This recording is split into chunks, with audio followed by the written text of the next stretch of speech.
Okay, we'll call the meeting of May 9th, 2023, the Lowell Light and Power Board to order.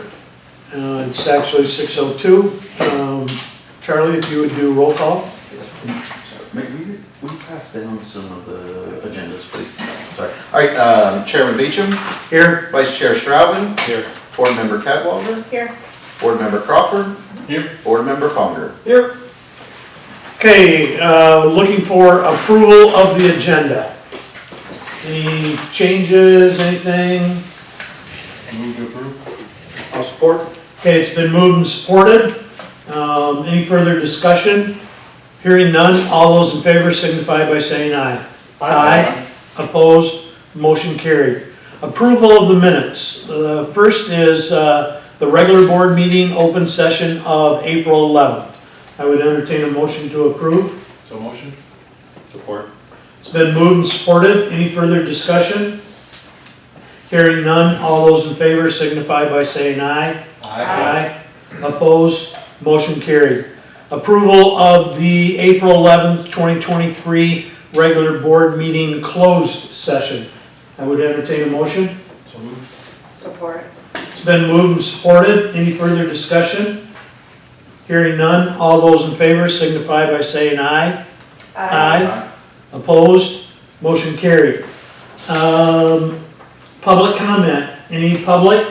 There is no public here besides employees and the council liaison, so we'll move on to action items. All right, so we will start with the revised fiscal year 2024 operating and capital budget. So included in your board packet is a memo outlining some of the more noticeable changes, and then a full copy of the, of course, sorry, my Adobe crashed out on me. And then you'll also see a full copy of the budget included. This year was a little different. There was not a ton of movement between the draft budget and the final budget. There was a lot more movement behind the scenes, but it was more granular in nature. So really a lot of the focus was fine-tuning the projections on, or fine-tuning the budget on revenues and really power supply. And then the rest of it was just kind of incorporating some minor changes, additional information that we received, updated quotes. But like I said, included in the board packet, we did increase the revenues and increased purchase power. That's adjustments, further adjustments for the known load growth. The MPPA doesn't bake into their official projections for us, because those official projections also go to MISO in the state, and since new load is speculative in nature to some extent, we want to base our official projections on more concrete data. So we take that projection that MPPA provides and adjust it based on load growth, and then we make sure the revenues and the power supply kind of align, because we know how many kilowatt hours that MPPA is projecting us to buy. We want to make sure that we project that similar sales. So we spent a lot of time looking in on those. The vast majority of the operating expenses increase is attributed to that power supply increase. Really, at the end of the day, the net income decreased by about $16,000, so not a ton of movement on the income statement. Some notable things to mention as far as the operating budget. It does include continued work with UFS. That's something that after updating the long-range financial projections and with the instability in the market, we want to continue to engage them on an annual basis to make sure that our long-range financial projection doesn't deviate from actuals too far without recalibrating. So just want to make sure that we're staying on top of that. It also does include funds to update our line extension or in aid of construction policy. That's something that we work with UFS on. And our in aid of construction policy is essentially essentially establishes what we're willing to provide a customer in terms of how much dollars will contribute towards a new service. And that's based on anticipated net margin from a new service. So we'll revisit that with UFS this year, and we will be bringing that to the board's attention as time comes. This year we did cut, current fiscal year, we cut $75,000 in additional contributions to MERS. We're going to evaluate that in June, but we did, because I think there's potentially an opportunity to make that payment or a partial payment at the end of the fiscal year, but we wanted to hold off while cash stabilized quite a bit. But that's about this fiscal year. Next fiscal year, we did incorporate $120,000 of additional funds to the surplus division. We're going to get hit pretty good in our pension valuation this year. Rate of return was over, net of fees was over a negative 10% rate of return. So actuarial assumption is 7%. That's about 17% discrepancy.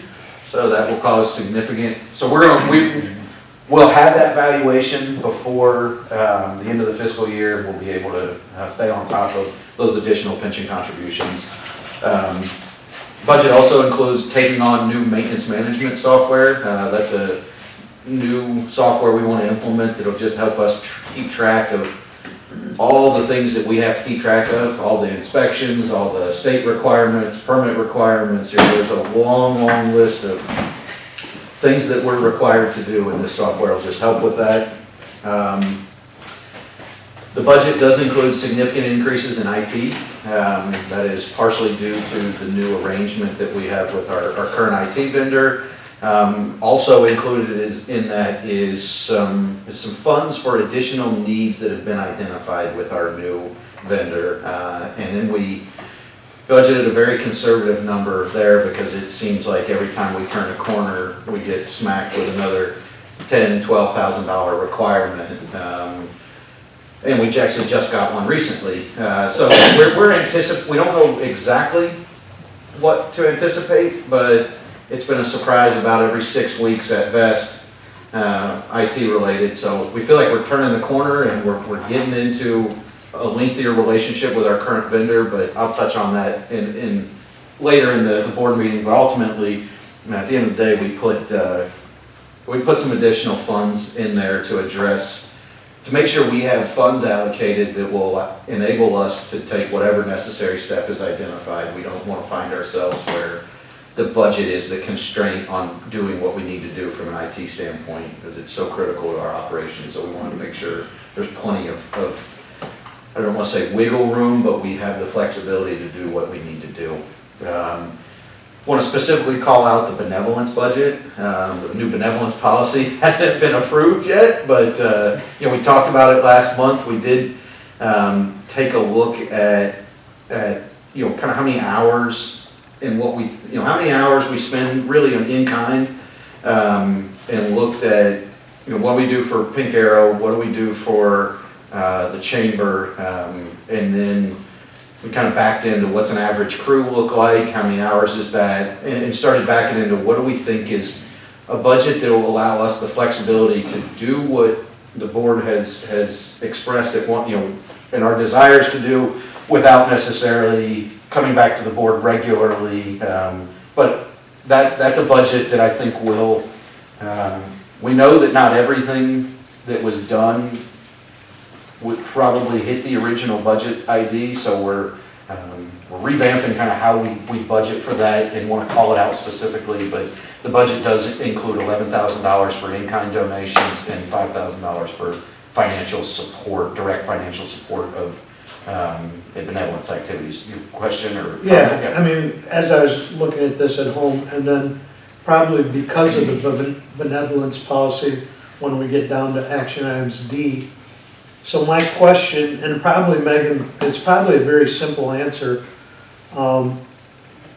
Is this something new that we're putting on here? And the reason why I say that is you're separating out, in kind and financial. And it's showing 0 for 21, 0 for 22, 0 for 23. And I know that we did financial portions of that with the Rotary and different things. So I guess my question is, how come that's not showing up? We changed how we account for it moving forward with the updated policy we created for transparency purposes. Some of those dollars were kind of trying to think of how far to roll back. I don't want to go all the way back to FERC accounting, but ultimately FERC accounting, we have I don't know what account does that hit, 930? 930, so we have 930, well then there's 930.1, 930.2, 930.3, and there's more numbers to it than that, but ultimately they all roll up into that parent account. So before, things rolled up and it was kind of lost because other things hit that 930, so when we updated the policy, we created 2 new, we call them pointed off accounts or sub-accounts basically, so we created those 2 new accounts because we didn't account for it in the moment in the past. It kind of is lost in that parent account. Moving forward, we'll break it out so it's a little clearer to the board. We'll talk a little bit more about the rationale, but part of that's just as the board is less involved in benevolence activities, I wanted to make sure that we're fully transparent in what we're doing. So those accounts are specifically only going to be, the in-kind account is only going to be used for labor dollars hitting in-kind amounts. Financial contributions will be direct financial, there's nothing else that will hit those accounts. But we did, because of the update to the policy, we changed some accounting, so it So won't that's why it reflect doesn't show history up. collector. Yeah. Gotcha. Yeah, for your reference, Perry, it Yeah. used to be in that line underneath the miscellaneous general expenses. Yeah, Yeah. So that's where it all. and that's where it was before. Yes. Okay, I Yeah. was just trying, I'm going, wow, I know we, That's I'm just, Yeah, it's just a change in accounting and how we account for it. And we didn't go back, obviously, because it Yep. shows 0 and try to pull out some of those, because we know that not everything hit that no, that's fine. Quite. I mean, accurately, just- probably, fair, so. moving forward, it just makes it clear. Yeah, and that's the goal, the goal is to make sure that as we update the policy, fully transparent, the board will have information at their fingertips on a monthly basis. If something moves, if something changes, wanted it to be very clear that it wasn't lost in the shuffle somewhere. We're moving on to the capital budget highlights. Again, not a ton of movement. The big focus for the capital budget is obviously the east side feed. We've got the $160,000 in there for the contractor work.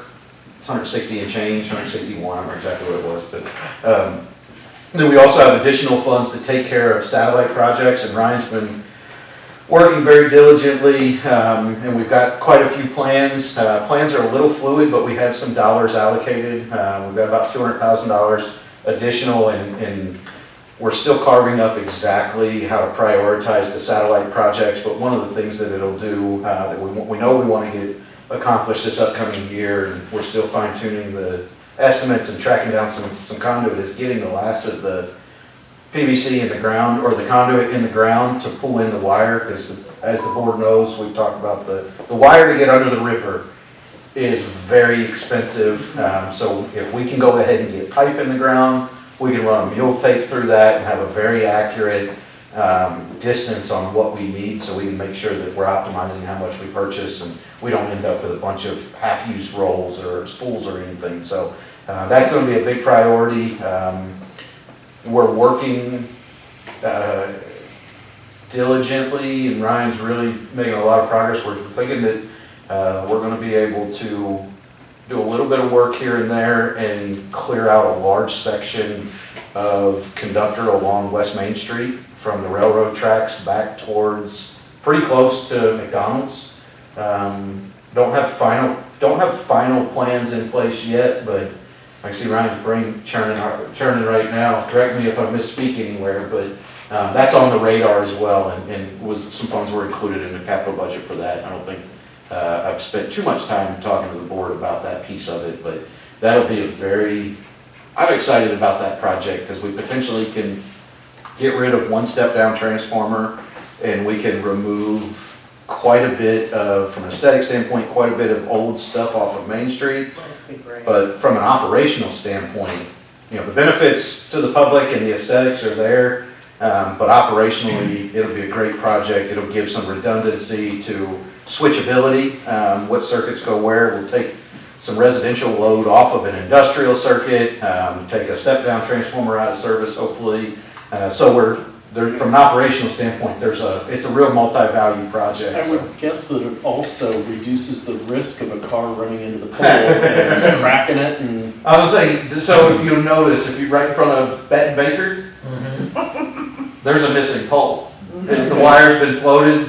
If you really pay it, you can hardly tell if you're just driving down the road. There's a little more sag, but it's unnoticeable. But the car took it out and they were able to float it. But if you look at the cable, you can tell where it used to be attached to a pole.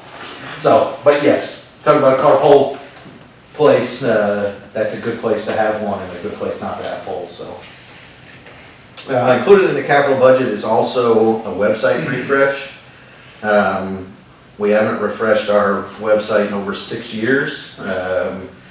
Talking with our hosting vendor, average is about every 3 years, you should take a look at it. We talked with them, and that's more from a for-profit standpoint. But as a not-for-profit, that 6-year mark is a good mark to just have them take a look at it, review, and we can update things. There's things that, now that Emily is doing more and more with the website, there's some additional features and additional stuff that she's wanting to get involved or get included. So that's included in the budget. Some little things updated, again, most of the stuff we updated costs. The only real 2 new additions were the website refresh, and then we want to look at a new folding and envelope stuffing machine for the office, for all of our bills. We currently use the one at the city. We paid for half of that, and kind of a last minute thing that we've been toying with, but we're going to explore that option. It's been causing more and more trouble, and I think the thing's 8 years old, 9 years, it was old. 10 or 11 years old. It's older than a lot of technology tends to last. So we're going to take a look at that, but other than that, I don't know if the board wants to hit on anything else. Like I said, we're still maintaining a very healthy, budgeting for a healthy net income, budgeting for a healthy capital budget that aligns very much with our long-range financial projections, and then also continuing to focus on a little bit of cash growth on an annual basis to make sure that our cash continues to grow as we grow. So Megan has pulled up some kind of high-level overview, and again, I'll remind the board that over on the right, we didn't set these as goals, but on the right, it was the assumptions that we use in our long-range financial plan. So we use that as a benchmark to make sure we don't deviate too much. You'll see significant increases over the assumptions in revenues, but that also corresponds to an increase in purchase power and operating expenses. But at the end of the day, when you get down to operating income and net income, we're very much staying in line with UFS, and then the capital budget that we budgeted for within long-range financial projections was $1 million a year. So again, it's not the UFS stuff doesn't dictate what we do, but it's a good benchmark to make sure that the 5-year rate plan that the board heard about earlier this year and adopted, make sure that we're staying in line with that rate track plan. And if we do deviate, that's going to happen, but we just need to make sure that we're paying attention to how much we deviate, how significantly, and then continuing to work with UFS to make sure any assumptions get recalibrated throughout the plan. This is our final This is a final budget that will go to the city tomorrow, and I've been asked to present on this budget next Monday as well. Is there any questions? Anybody? If not, I would entertain a motion to accept this and to forward it on to city council. Motion to accept this budget and pass it on to the city council for approval. Order. It's been moved and supported. Any further discussion? Hearing none, all those in favor signify by saying aye. Aye. Opposed? Motion carried. On to benefits. All right, so another standard May topic, benefit renewal. One thing that, I guess I'll talk big picture, there's a lot of details in the memo. Big picture, we are very limited in what options we have. We're just a small group. Small groups are a challenge to insure, to the point where the current, so we'll start health insurance. I've got some informational items for the union employees, but specifically talking about health insurance.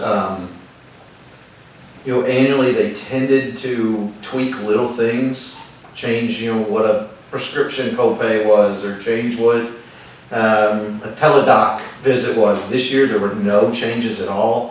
Part of that is because this is moved over to a legacy plan. New people, new entities can't join this plan anymore.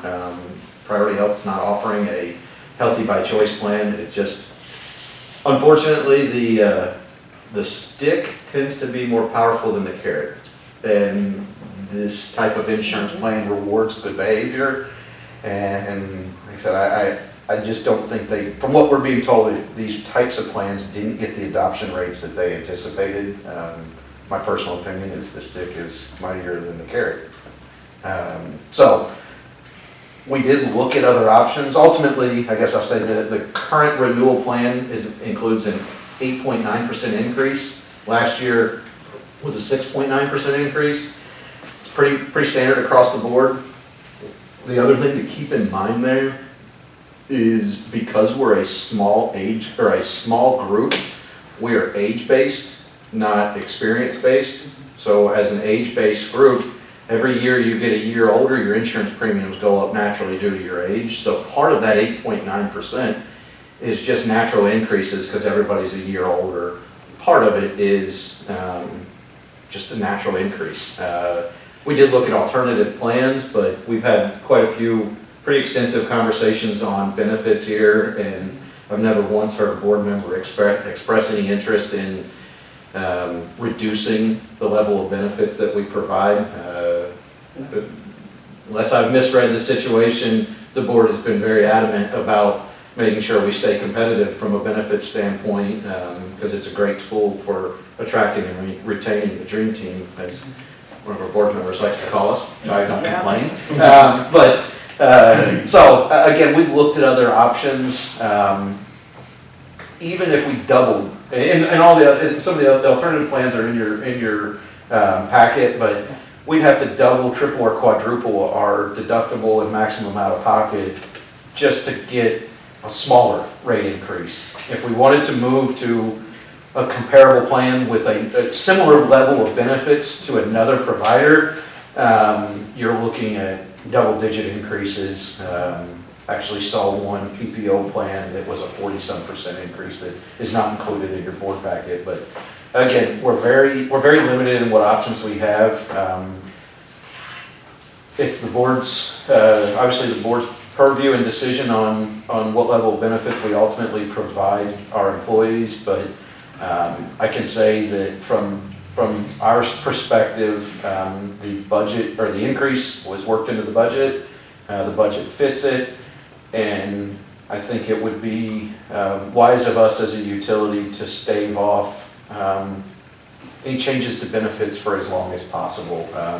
Benefit changes are tough to communicate, and they're generally just not well received. Honestly, they're a challenge. Benefits are a challenge. So that's the health insurance. I'm happy to answer any more questions related to health insurance, but assuming that the board does have desire to retain the same level of benefits, it's our recommendation to approve the Priority Health renewal quote with an 8.9% increase. So we'll tackle each piece by itself, I guess, first. Charlie and I have had some discussions on this. From my perspective, I think that I'm in favor of continuing with the same service and the same deductibles and everything, so obviously that's an 8.9% increase. The only area, for me, the only area that I would ever consider is, and I think it's minuscule, the only thing that I would ever consider of cutting would be the $400 of benefit that we as a board give to our employees that want to attend or be a part of a YMCA or a health, facility. And the reason why I say that is because the board originally, when we were going through a meeting just like this, we were changing to a healthy program, and it reduced, at that time, it reduced the amount that Lowell Light and Power was going to have to contribute. So what we said, and there was a number, I don't know if we added it, but that was saving, and we weren't particularly looking to save money. So what we said is, we want healthy employees. The amount that we're saving, we will give $400 to each one of our employees. They don't get that automatically. If they join a health club, a YMCA, we will contribute up to $400. Again, for me, in my mind, that would be the only thing that I would ever consider reducing, is because at the time, Light and Power was saving X amount by going to a healthy program, and we as a board decided that, because we're saving that, we're going to use that to create an attitude of a healthy employee and get them to join a health club or whatever. So I always felt like that was above and beyond the normal. I like it. I'm not saying that. It's just in my mind. And I talked to Charlie, it was like, I don't want to cut any of our other benefits. If we needed to, that would be the only one that I would ever consider. So I'm just throwing that out so that everybody knows where I'm coming from. How many of your employees utilize that then? 2, if I can think of. 3 if I turn mine in. Please do. Okay. I guess I would say to that, there's been a lot of changes since that was implemented, and it's hard to take things away without it feeling like you forget the history, you remember the now. It's not used regularly. I would also say that the insurance increases are for part of our employee group. The union insurance they've done a really good job of maintaining significantly below average rate increases. So it's hard to carve up a benefit that hits everybody when underneath it other benefits are segmented a little different. So I think we could, but from a dollars and cents standpoint, it is very small amount that we contribute for that benefit. I have a question, I'm just going to ask it now, short answer, but has the NMEA talked about perhaps combining, buying power of all of its members and trying to get an insurance plan that, we can all... That's a challenge. I think it's a good idea, but it's, okay, I don't know what they're doing, but I'm just gonna throw, a Portland, they don't want the healthy choice. Mhm. They want, you'd have to get everybody, in order to me, I don't know this, Tina would probably have more expertise on this, but to me is, you'd have to get everybody to go together, go to one specific policy, and get everybody to agree with that in order to have any kind of clout. But as soon as a Portland or a Travis, as soon as somebody, oh, we want this or we want that, then I think it becomes very difficult. It would turn into a pool, so it would turn into some sort of self-funded, quasi-self-funded, you probably self-funded with a stop loss. We've not looked at MMEA, but when the city actually moved to the West Michigan Healthcare Pool, Yeah, I participated in that, and we compared and looked, and for us, it was gonna be over a 20% increase. So we will continue to revisit that, but that's ultimately what you're talking about, is creating a pool. The vehicle would probably be a West Michigan healthcare pool, not like an MMEA. Part of it's just, MMEA would have to start up a whole company most likely. I mean, Gotcha. I love the idea, because there's the fully funded insurance model, and Tina, you chime in please, but the fully insured model is broken, in my opinion. I've had multiple insurance people tell me it's broken. If you look at the percentage of companies over 500 employees that are self-funded, it's like 98% or something. Once you get to a certain size, it makes sense to go to a self-funded model, because the law of averages works out with large groups of people. So that's a good model. It really is a good model. And at some point, I think we will make a recommendation to move to the West Michigan Healthcare Pool. And the person that I talked to, that the city worked with, we talked quite a bit, and he flat out said, call me in 4 to 5 years and we'll review again. But there won't be enough movement in your plan in 4 to 5 years for it to make sense to go to this. But ultimately, you go to a pool because it stabilizes your rates. Our rates are already naturally stabilized a little bit in that we're age-based and not experience-based. But it's still a fully funded model that there's a reason why large companies don't do it. Assurances or laws even in place that the plan that we have now could just be yanked away? They'd be like, okay, we're not even gonna offer this model to you, even though you're grandfathered in, we're going to do something completely different, and you have to. that's a tricky question. I was gonna say, I'll have to That's a defer to tricky Tina on this question, one. because years ago, there used to be, it's still on its last tail, it used to be, it's called traditional. And they're trying to phase that out because it was really labor intensive to facilitate that. Okay. Then, of course, then Healthy Blue came on, and everybody jumped on it because it made everybody go to the YMCA or what have you.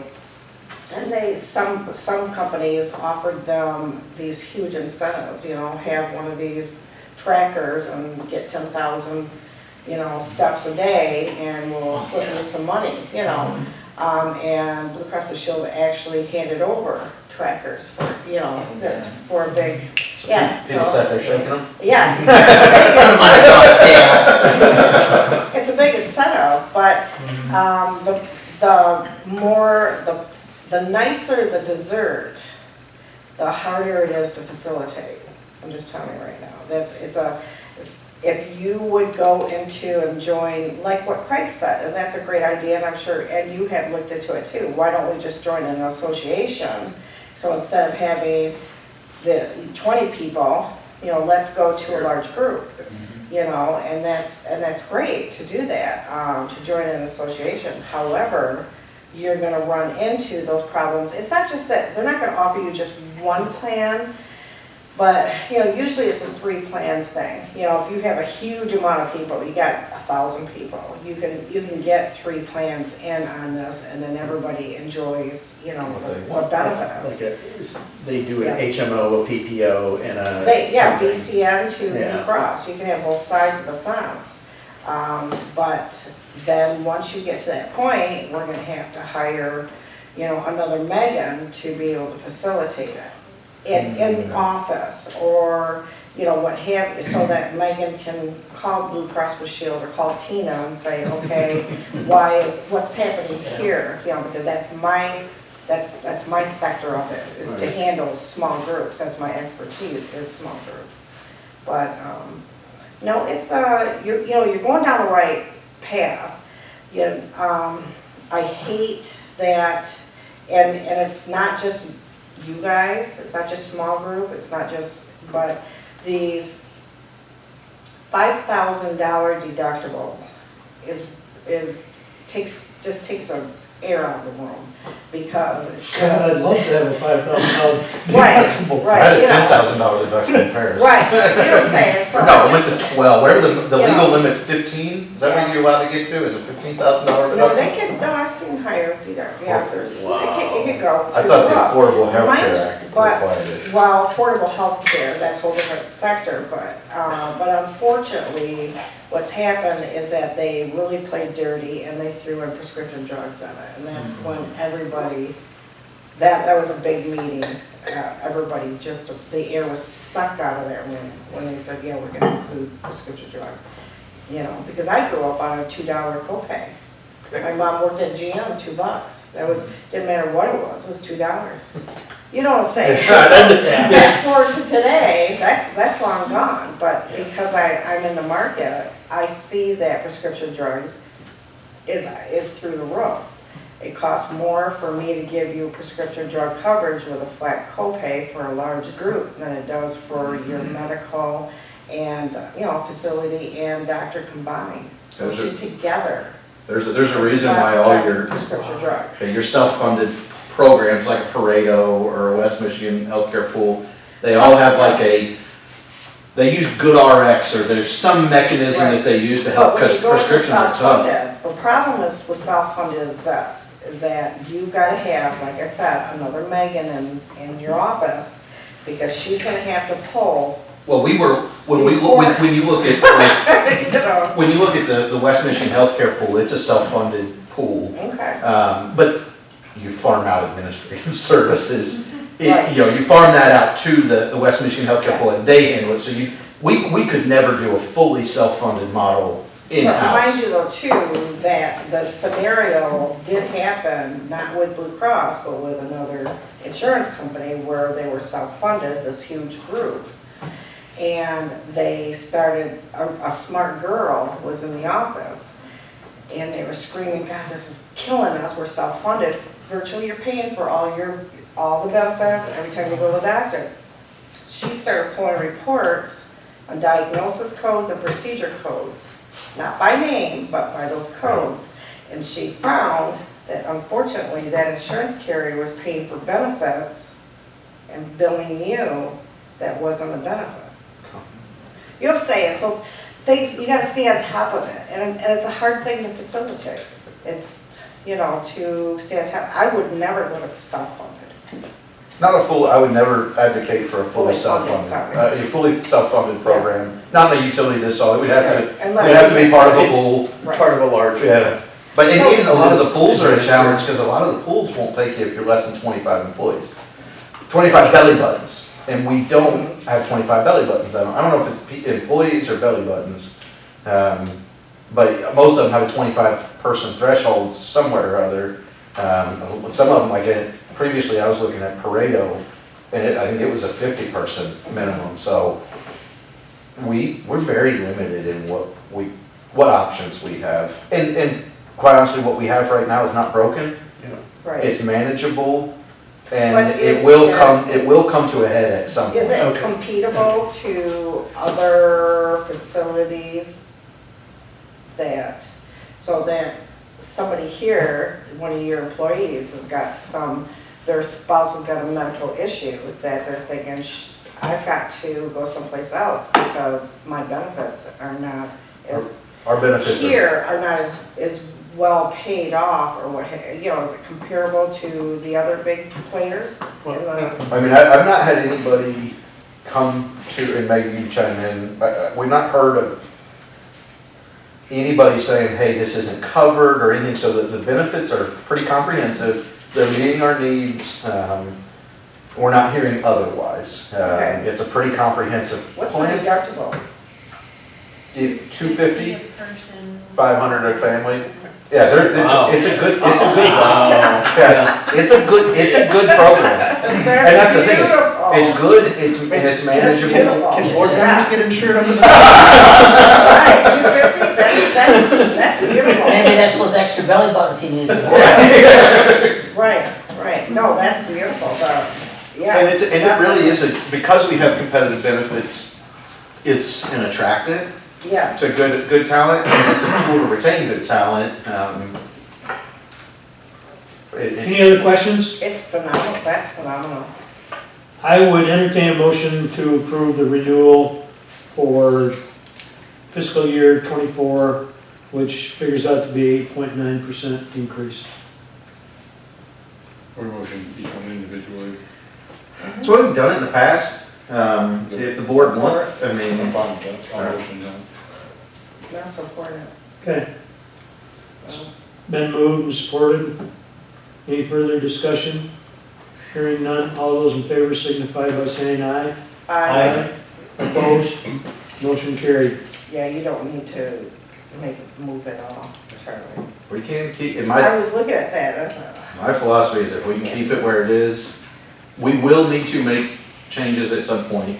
They are never popular, they're tough to communicate because a lot of people are not familiar with their current benefits, so when you have to educate them on how the benefits are changing, you have to educate, it just, until there's a Right. need. So, moving on to dental, this one's pretty easy. Delta Dental offered a rate decrease. how's that? I know some background. How's that? They updated all their fees last year with dentist offices, and I don't know, it might be making more money or something, but yeah, it's relatively negligible at 3.7%.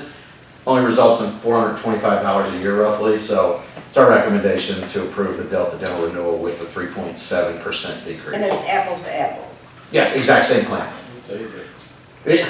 So actually, this one's pretty easy. Move to Yeah. support, or move to accept the Delta Dental. I support it. It's been moved and supported. Any further discussion? Hearing none, all those in favor signify by saying aye. I, Opposed? Motion carried. All right, the last one is life/accidental death and dismemberment, short-term disability and long-term disability. So we look at these kind of as a package. In your book, in your board packet, they're individually listed in each different services listed, but from an administrative standpoint, this represents a relatively small amount of our budget, and to carve them up into 3 different pieces would be, it would triple the administrative work in this, and it's not necessary.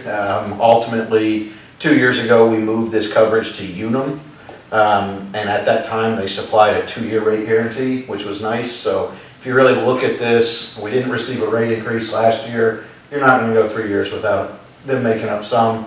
The aggregate total of all 3 services was about a 7.5% increase, right at $610 a year.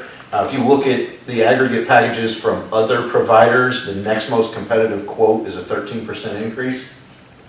So, again, this is a much smaller line, and we recommend retaining Unum as the provider with a 7.5% aggregate increase across the 3 lines of coverage.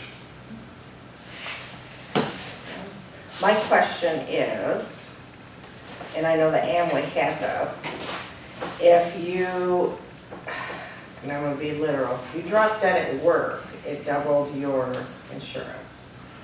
Years ago. I'm not, I think, so I'm not, I can't speak 100 to this, but I know it's a pretty standard life insurance, work life insurance coverage that if you are killed on the job, it's 2 times your salary. Okay, If you are killed outside of work or your death occurs outside of a job related, it's your annual salary. I cannot 100% speak that our policy does that, but I do remember a discussion. So I think it is, but I'll be honest, I don't want to I say. was just curious, you know. But I think it is, but I'm not 100% sure. Any other questions? I'd entertain a motion. I'll motion to retain. Support? It's been moved and supported. Any further discussion? Hearing none, all those in favor signify by saying aye. Aye. Opposed, motion carried. All right, last one, voluntary vision. This one's easy too. We don't, as a reminder, this was something that we started offering last year and had pretty good uptake. I don't know how many people ended up on it, but 6 or 7? 6 or 7. It was a nice bonus to be able to add to our coverage package. The only reason we're able to offer a vision package to our employees, because we have so few takers, is because we have the Delta Dental plan. So this works with Delta Dental. It's their Delta Vision.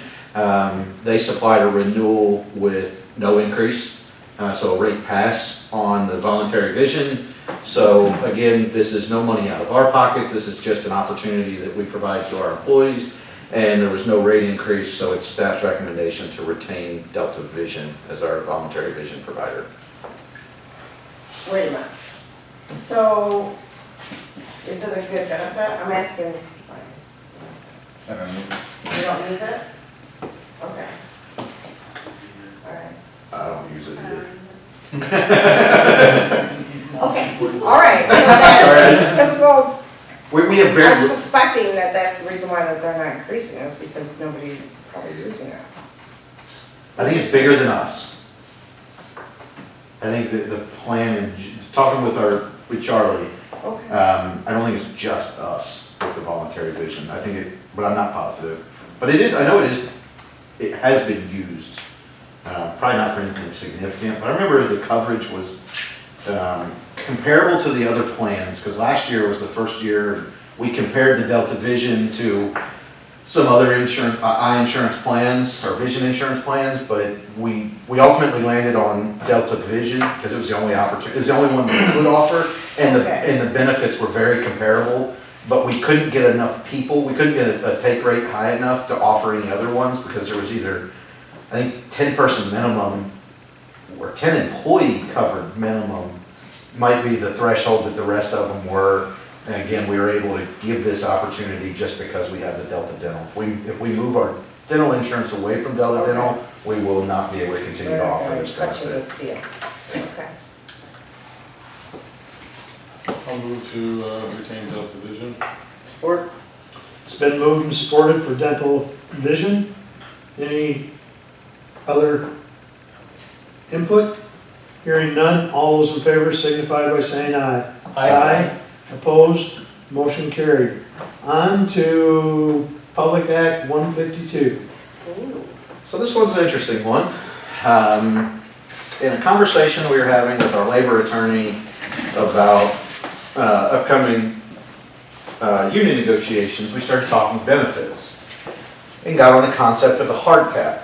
And she made me aware that the board is supposed to be taking an action on an annual basis as it relates to PA 152. PA 152 establishes 3 options for public employers, but ultimately the law is there to establish what public employers are permitted to spend, basically providing medical plans for their employees. The act requires that on an annual basis, the board reviews their 3 options that they have under the act and make an election on an annual basis. So the 3 options that the PA 152 allows for is to apply the hard cap and stay under the hard cap, and provide, as long as you stay under the hard cap, you can provide whatever level of benefits you want. You can default to an 80-20 split, and at an 80-20 split, you don't have to remain under the hard cap, or the local governing body can exempt themselves from being subject to the law. So we either need to have an 80-20 split in our insurance, stay under the hard cap if we exceed an 80-20 split, or the board has to decide to opt out of the law. I can tell you that we have historically stayed under the hard cap. So really options 1 and 3 are viable options, and we're adhering to 1.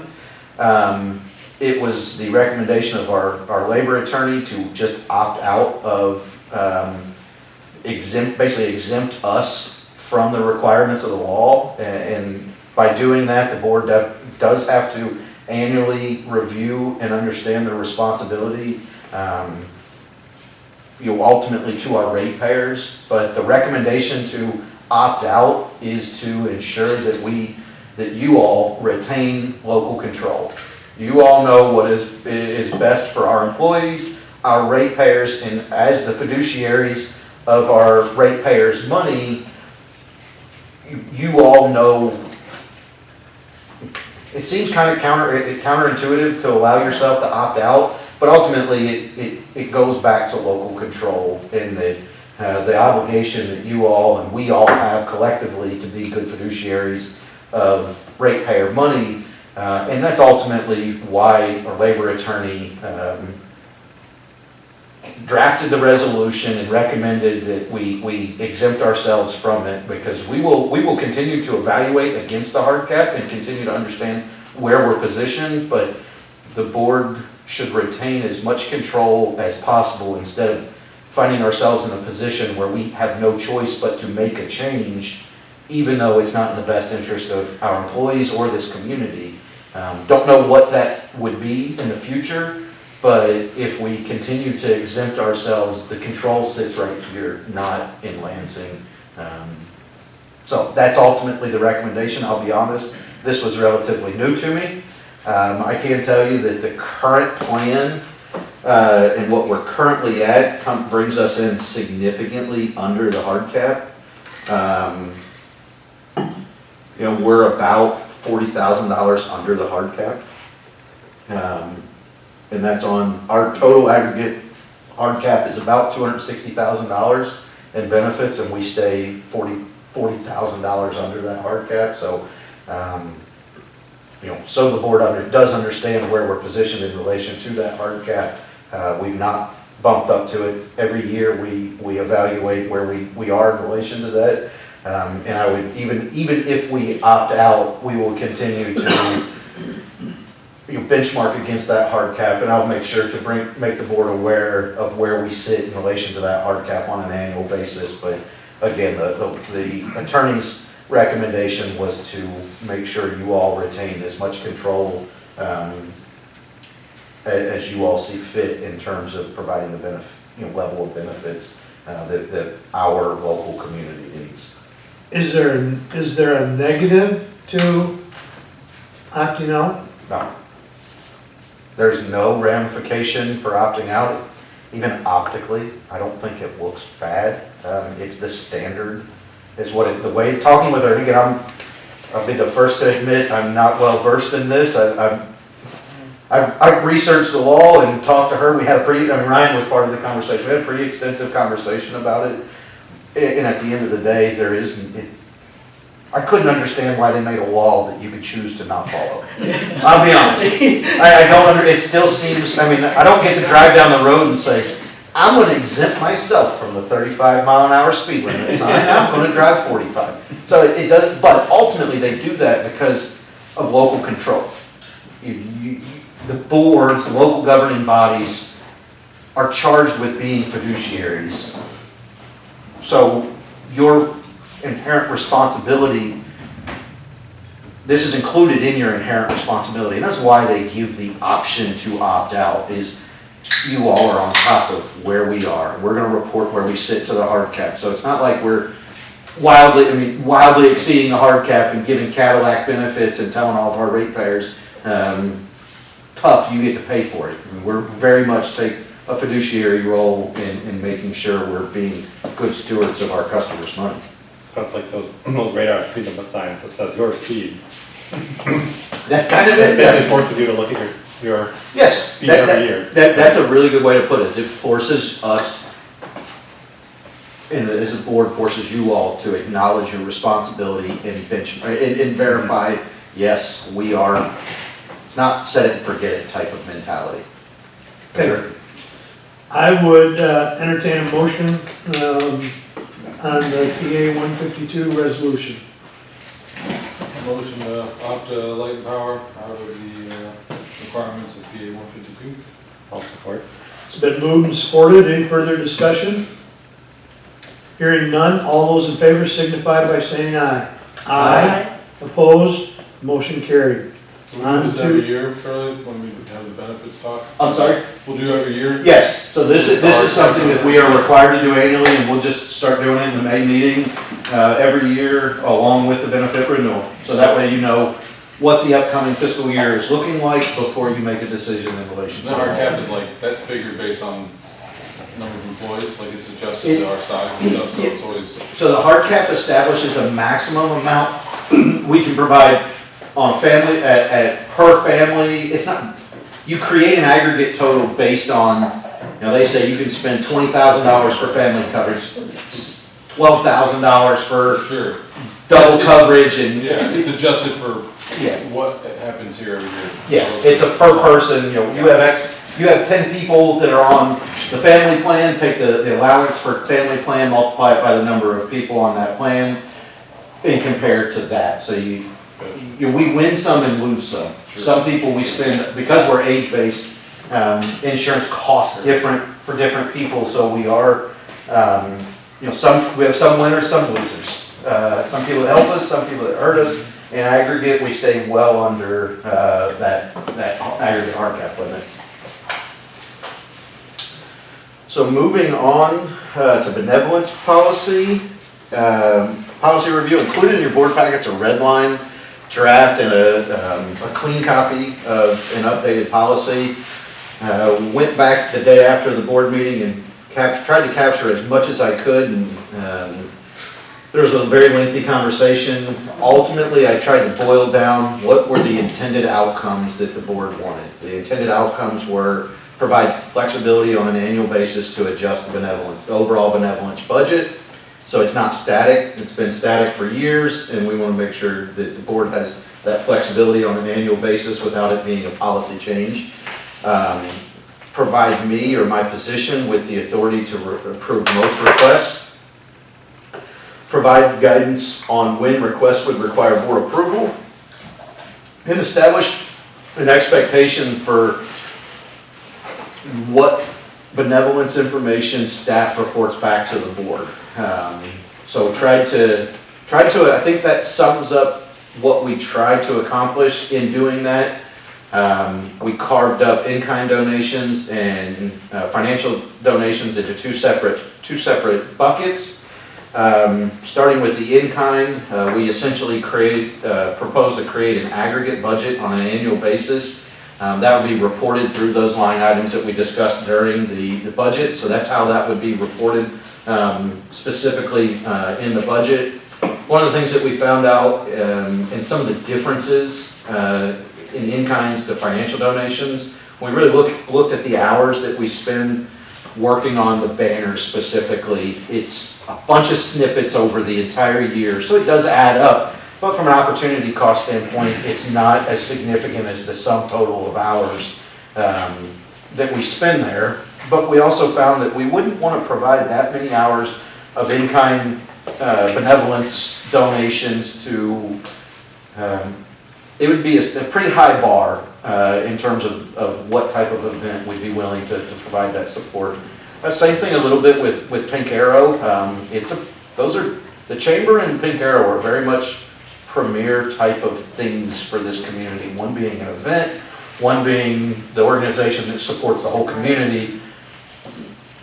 I'd say Pink Arrow is one of the trademark events of this community. We wouldn't want to provide that level of support to a whole lot of other organizations. So we couldn't really say the maximum we'll allow for one group is X number of hours. We kind of toss that around in the board meeting, setting some thresholds for one. Ultimately, we found this policy creates an aggregate total and gives me the authority, or gives my position, the general manager's position, the authority to approve things up to that aggregate. Ultimately, it's Pink Arrow, Chamber banner work, and a lot of smaller things, a lot of smaller projects.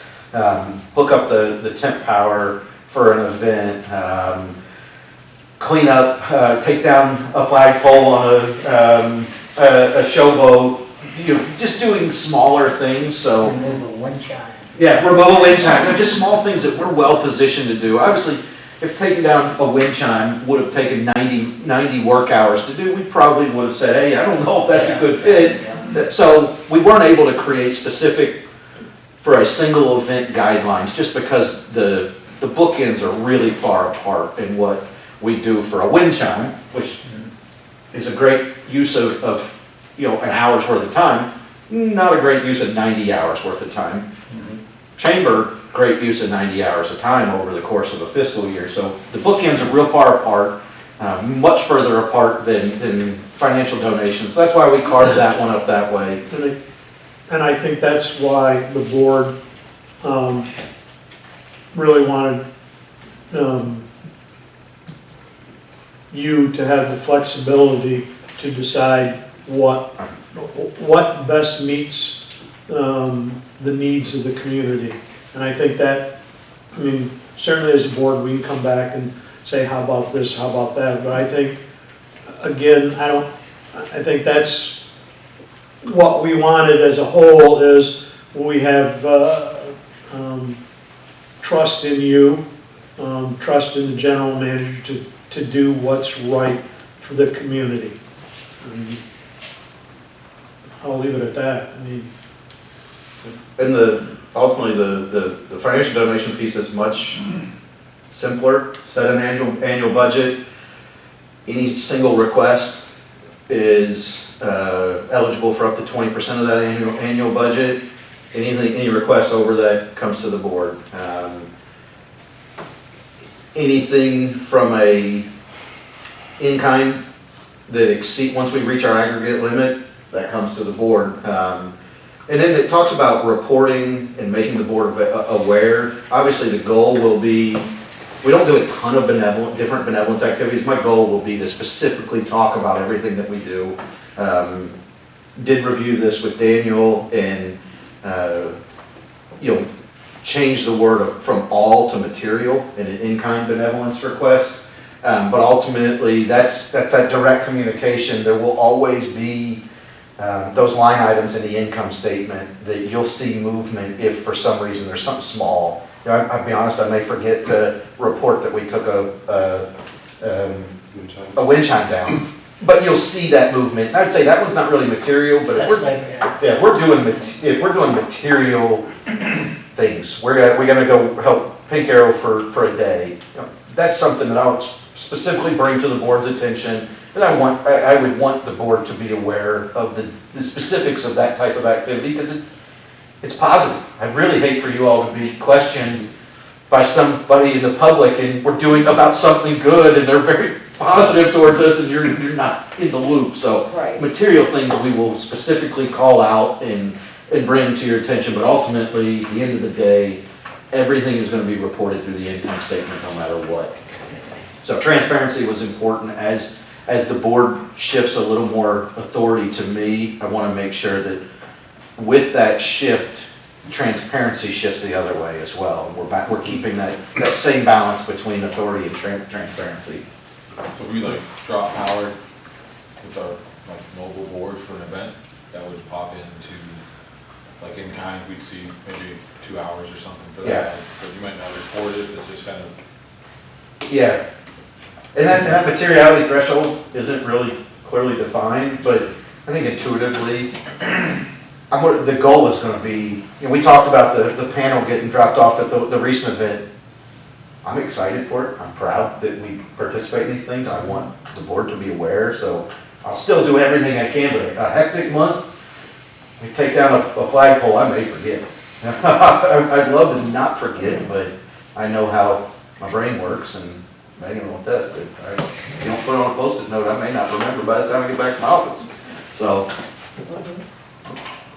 but happy to answer any questions. I wasn't sure if I 100% captured the board's spirit of the conversation last month, so I included the red line. The board chooses, happy to take additional direction and continue to make edits. I did also, very minor change right here, I put that requests can be submitted via email.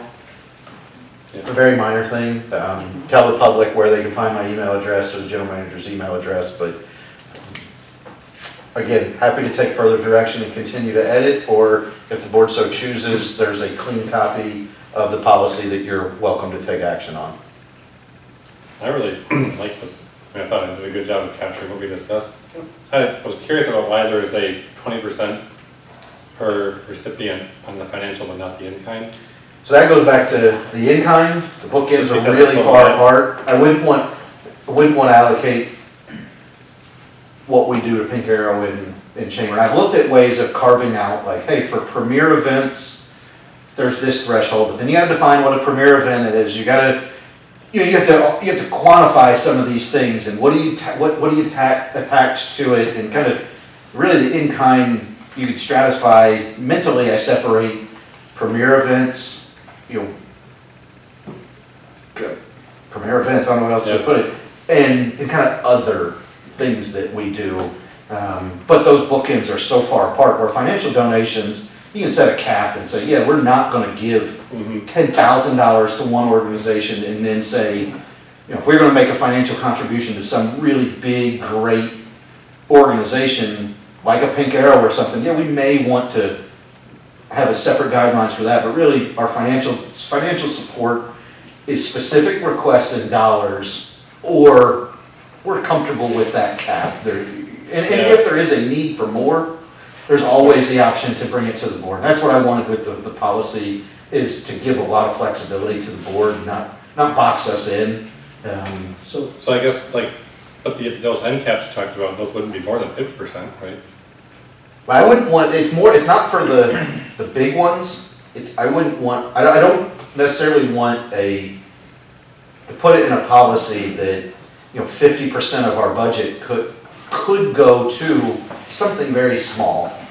Because if you set the maximum, that means everybody's eligible for that, and ultimately, I don't want everybody to be eligible for 90 hours of work hours, because that's ultimately what we put into the chamber. But I guess we have the same budget both ways, right? So we have a financial budget and an in-kind budget, and if you put too much percent, or a high percent towards one, then it just comes to the board for approval, you're not allowed. I guess the problem is the board would have to approve things like chamber and Pink Arrow every year, But which then we was just kind of make it a different percent, or, so you don't say, okay, we're not gonna give 100% to one thing, so it's more than 50%, or I don't know, or 30 or some. Because I like the idea that let's not blow the whole budget on one person, or one organization, not a person, but, that's kind of the intent of this, right? And so I kind of feel like we want to do the same with in-kind, where if it turns out that Pink Arrow's gonna need a whole lot this year because they're doing something special for a 20th anniversary, or that we just say, okay, let's bring it to the board and say, hey, all right, we didn't realize this in budgeting, let's make sure we add some here. It was, honestly, I don't disagree with any of that. I wrestled with how do you set those bounds? And without separating like a premier event, because again, to me, I wouldn't want to create the perception to the public that we'd be willing to spend, if we have $11,000 in-kind budget, wouldn't want to create the perception that we're willing to spend $5,500 of that on something like taking a flagpole. I love doing it, Jim, but I keep picking on you.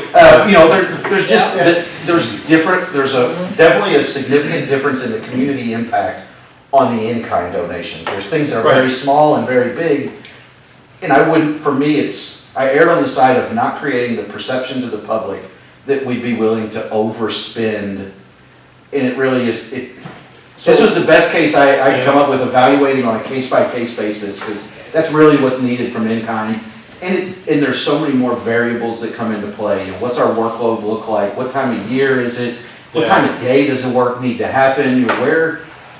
There's a lot more factors that go into the in-kind, and I'll be honest, I struggled more trying to capture the spirit of the board conversation in that one, because the bookends are so far away. Sure, you never tracked it before, but now with this thing, you can actually track where those labor hours are being spent when they put it in there, and we have always tracked, but not to a granular level, really small things, Right. just kind of got absorbed in the day-to-day. Mhm. Right. But yes, moving forward, Forward, yes. we will do take a much more concerted approach to making sure all dollars Yeah. are captured, instead of just the big chunky dollars like Pink Arrow and the Chamber. Those are our two biggest in-kind things. Those were always captured relatively well.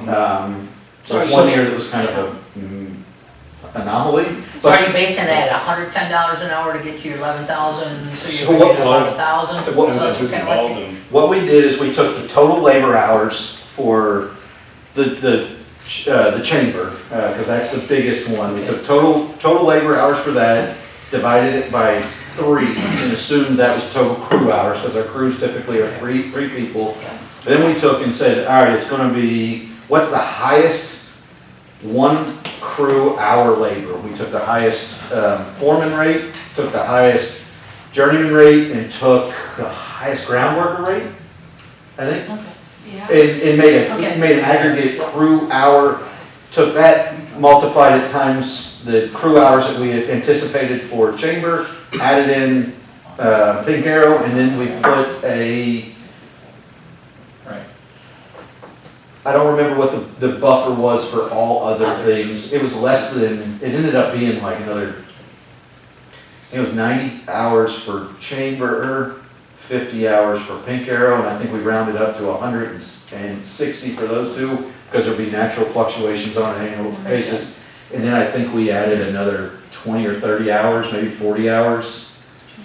So we get to 200 total hours. So we padded it a little bit, but that goes back to your point, is there's so much of that budget that is allocated to chamber and Pink Arrow that you really, any more than, we're going to continue doing those. I've not heard anybody say, we got to stop that. So that's why there's not as defined of parameters there, as the two biggest things that set the top end are things that the board has expressed a desire So to those make are sure already we do. like between 30 and 50% as they are, Yeah. sounds like, so.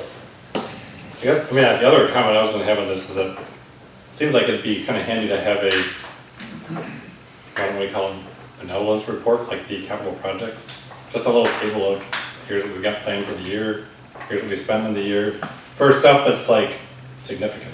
And I think that the intention is that baked into the And income then maybe that's just in statement. the, But yeah, and I guess as long as we can see it, it's. I think my thought is, my initial thought is, it's chamber and Pink Arrow for a lot of it. In the rest, I think the board will, we don't have a ton of activities. If the activity grows, actually, because I want to make sure transparency, as the board relinquishes some authority, making sure that transparency coming the other way is very important. So if there's Well, even as you mentioned, I mean, the wind chime thing, it'd be nice for even to know about that, that's an hour, but it's kind of cool just to see at the bottom, here's a bunch of stuff that was less than 5 hours each.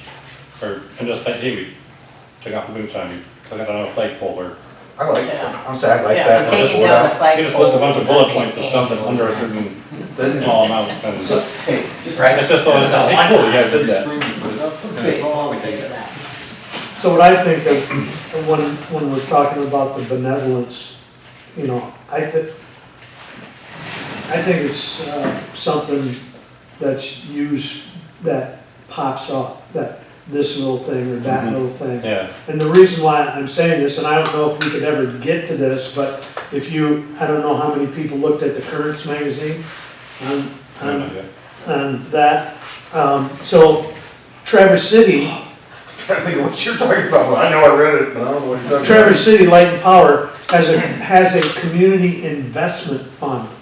So Traverse City, Light and Power, they put money in, and then groups can apply, then yearly apply for that funding, that. like LCTV. Like, Yeah. yes. Grant, it's almost a grant program. Grant That's type what Dana and I situation. talked a little bit about, equitability and how we make sure everybody has the opportunity and timing doesn't play in and. And again, that's where, ours is benevolence, but I think They could involve there. it's just all the little things that throughout the year, whereas they have, if we ever develop, they have an actual community investment fund that they contribute to, and, there's like the cable TV, there's an application date, there's requirements, there's things that they have to meet, and then they go in front of a board, that's specifically, I didn't Like a read all of it. Yeah. A separate, and So it's kind of like, it sounds just like LCD. it's like, and that's how a lot of, the communities that do it, a lot of them take roundup money, Mhm. and we'll allocate those funds to a grant type program. I've seen that done before, participated in groups like that where we've done that, and it really is a good program. A lot of that, my guess is there's a revenue stream specifically that funds that, whether it's Roundup or something, but yeah, I think that's a really awesome model. We did a lot of good in previous community where I was at, through that type of program, independent board, separate, because that's the key, is you gotta make it separate from the utility itself, and, but yeah, I think that, I'd love to get there. The other question I had, and this is maybe not directly affecting the policy per se, but let's say we get to the end of the year and we budgeted 5,000 for financial and we're at 4,000 available. Are we gonna pursue benevolence opportunities or just be passive and say, hey, if somebody comes to us, we'll give something, but if nobody shows up, we're not gonna give anything up?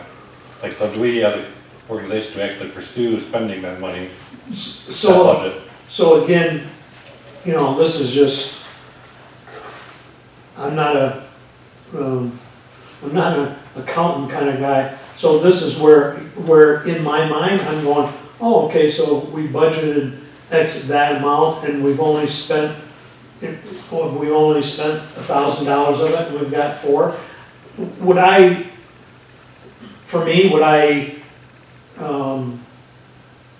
would I try to encourage people to tap into that? I probably wouldn't, but there's where I might say, you know what, we're gonna take that and set that aside and put it into a community investment Whatever, fund. nobody comes. And so, and actually build that up over the years, that then people, then you could apply for something like that. Again, or, Charlie might, or we're gonna say, oh, we need this equipment, and nobody's asked, we're gonna put this extra 4,000 in our equipment fund or whatever.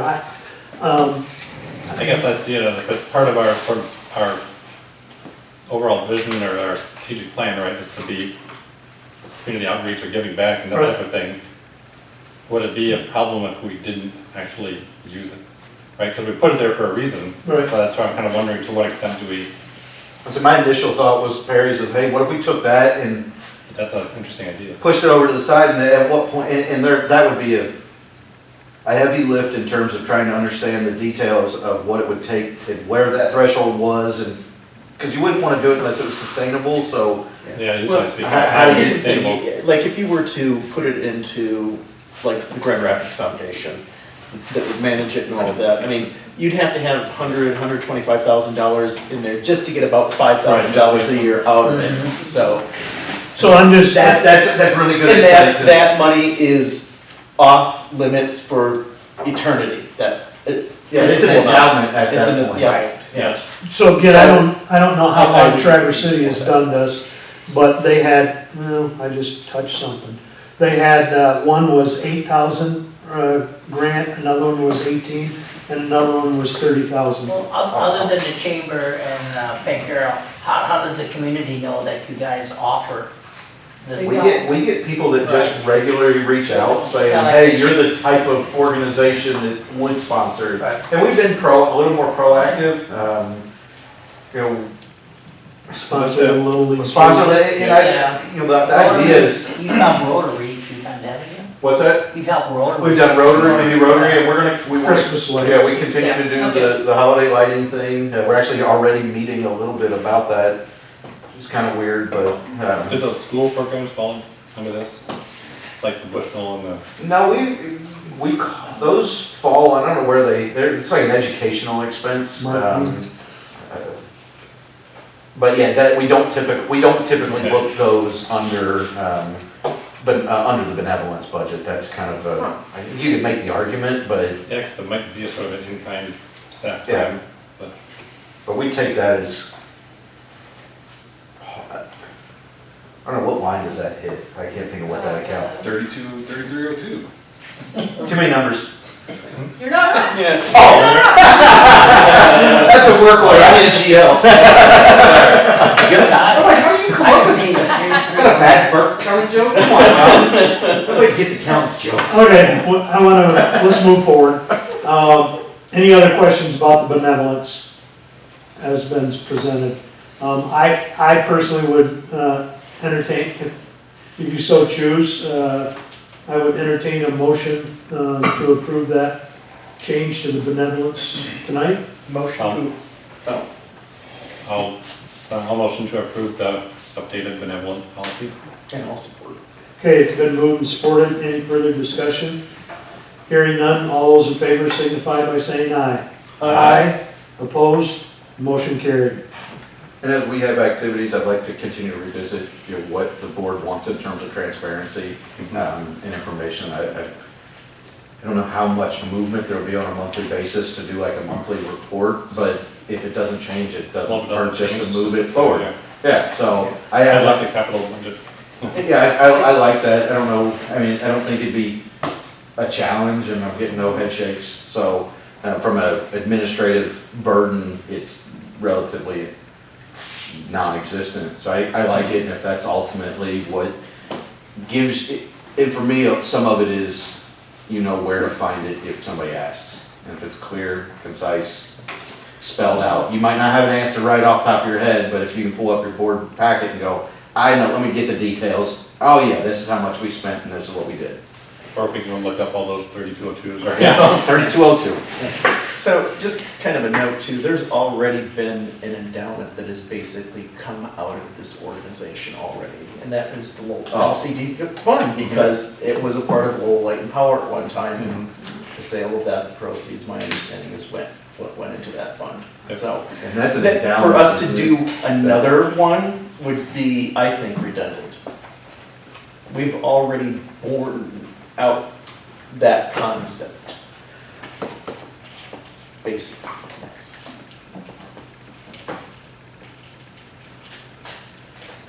Move on? All right. So first up on information items is the 2022 annual eReliability report. Sound a little bit like a broken record, but it's all positive, so it's fun. Had another great year. Please review the information. Did a great job. I'm gonna go straight to the graphs. Quick question. Yes. So what is that major event of 24 minutes? So what that is That it's just your, doesn't make intuitive sense. and I looked into it in the past. So it's based on your SAIDI. So your SAIDI is the average duration of all customers. So one customer would have to be out 24 minutes times the number of customers. So we have 3,000 customers, so for it to be a major event day, you'd have to have one customer out for 24 minutes times 3,000 customers, because that would say the average customer at that point Oh, was out for 24 minutes during that day.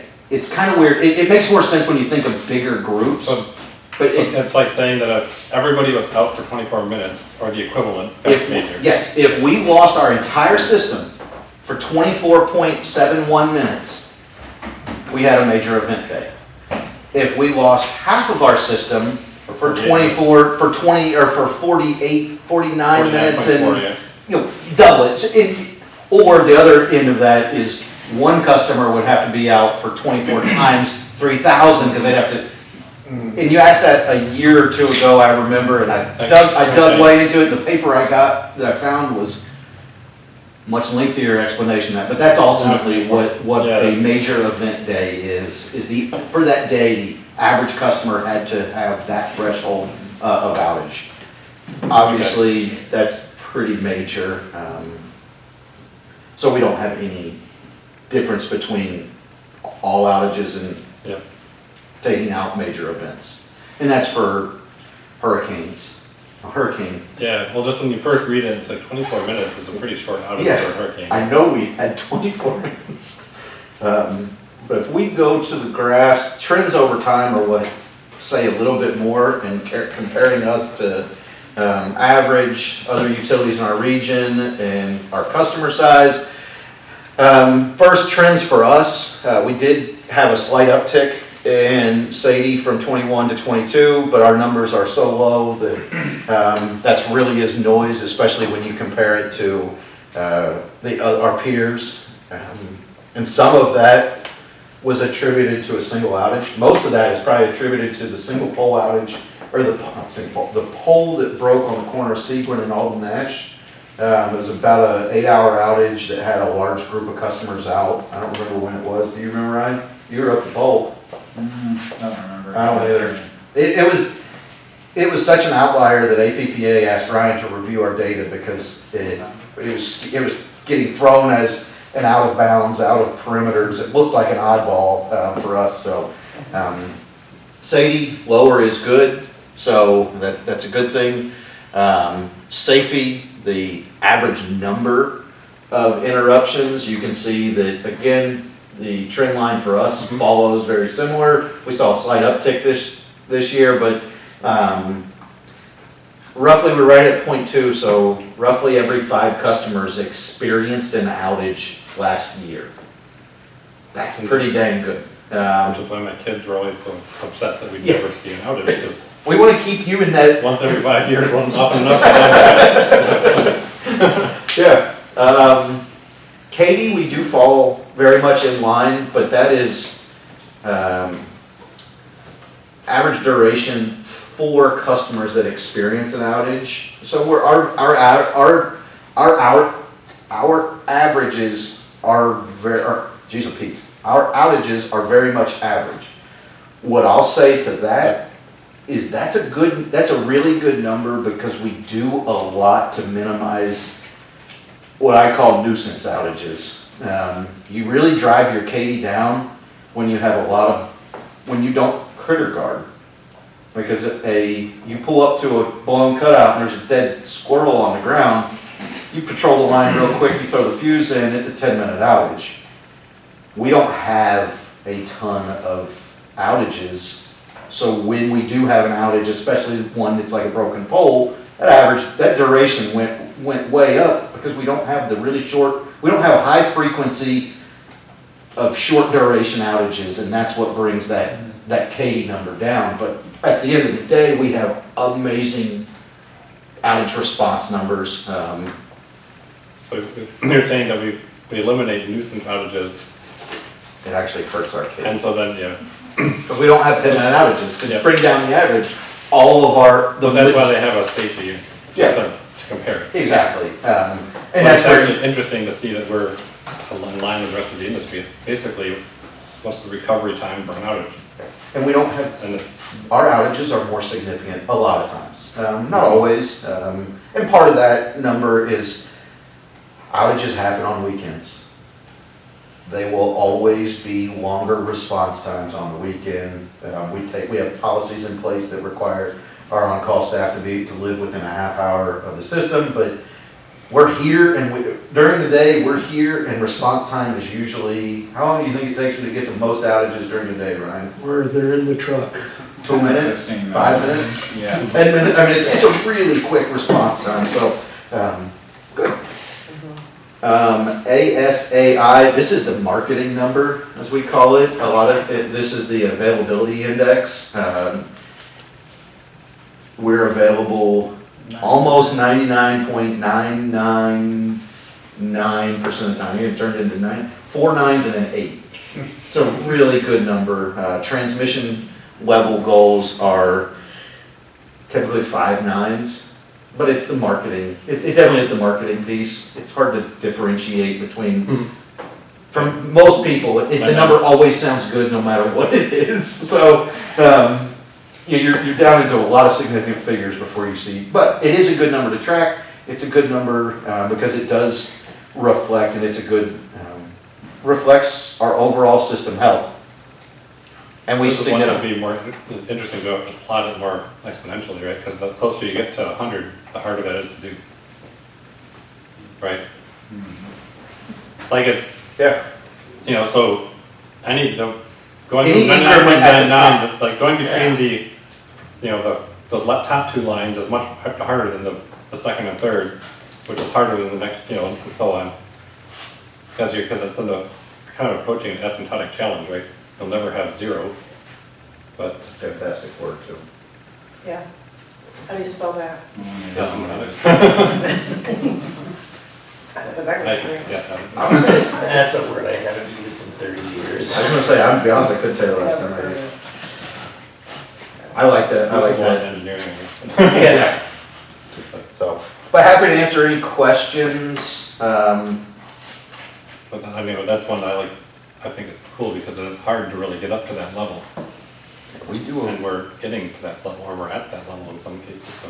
we do a really good job. We did see a little dip this year, but again, we are doing things amazingly right. When a single broken pole that is not even that pole was not even a bookend of a span that the tree fell on. And the pole and the tree that fell was into the wood. It was one of the things that we do everything we can to avoid outages, but that one outage had a significant impact on all of our outage metrics for the whole year. It's kind of like our bad debt. One person can ruin our bad debt in the awesome trend we have, but when you have such a good, when you're performing so well, one thing can throw it off and have an impact. So, Well, if you're going down to 0.995, it'd be a significant. that's, you know, that's a good thing. It's like, well, not good, but it's in the sense that you were above it already. Yeah. If you have to go down to get to 995, Yeah, that means you're already pretty high. they do. Ryan does a great job. The guys take a lot of pride in this. Everybody takes a lot of pride. Office staff is involved in outages. The outages are a company-wide type of event, and everybody just comes together and does a really great job. Definitely. From across the board, everybody in the field, to phones are ringing. It's just it's a real good team effort. But happy to answer any questions. If I don't hear any, we'll roll on. So when did, Ryan just had his 7th, you said, anniversary? 7 years now, Ryan? That's what I Yeah, thought. look at that chart and you go back 7 years. It's right when things turn good. It really is. Yeah, you're right. Coincidence. Some of it probably is. That's what it's Eight- probably eight- some- Sure. There's probably A some piece of it is absolutely, Ryan, maintaining that high level of performance. Yeah. You know, first year, Oh, definitely. he'll be humble and not take credit for it, but to maintain that performance level. Squirrels all over Yeah. town. Ryan scared the squirrels away. Mhm. But yes, it very much attributed to the culture that Ryan has helped facilitate, because it's a culture thing to prevent outages, Yep, especially proactively. yes, that's the key thing, especially when you're getting up to that high level. All right, we'll move on to performance data, and we're well into the fiscal year at this point, and a lot of the narrative is very similar. Sales continue to be down for the year at the residential and the industrial level, and we are attributing that largely to the weather. Commercial sales have increased, but we also picked up some significant commercial customers. The large grow operation is classified as a commercial customer because of the rate that they're on. They didn't go with it was not necessary to go with an industrial rate for their setup. So even though they are, for all intents and purposes, very much an industrial customer, they don't fall under an industrial rate. So that's why there's that increase there. But overall, our total sales are down for the year, but our revenues are up. That's a product of the PCA and the rate action that we've had to take. So pretty standard. Moving on to, again, cost per kilowatt hour, follows a similar pattern. Cash, investments in cash, we continue to see cash growth 3 months in a row.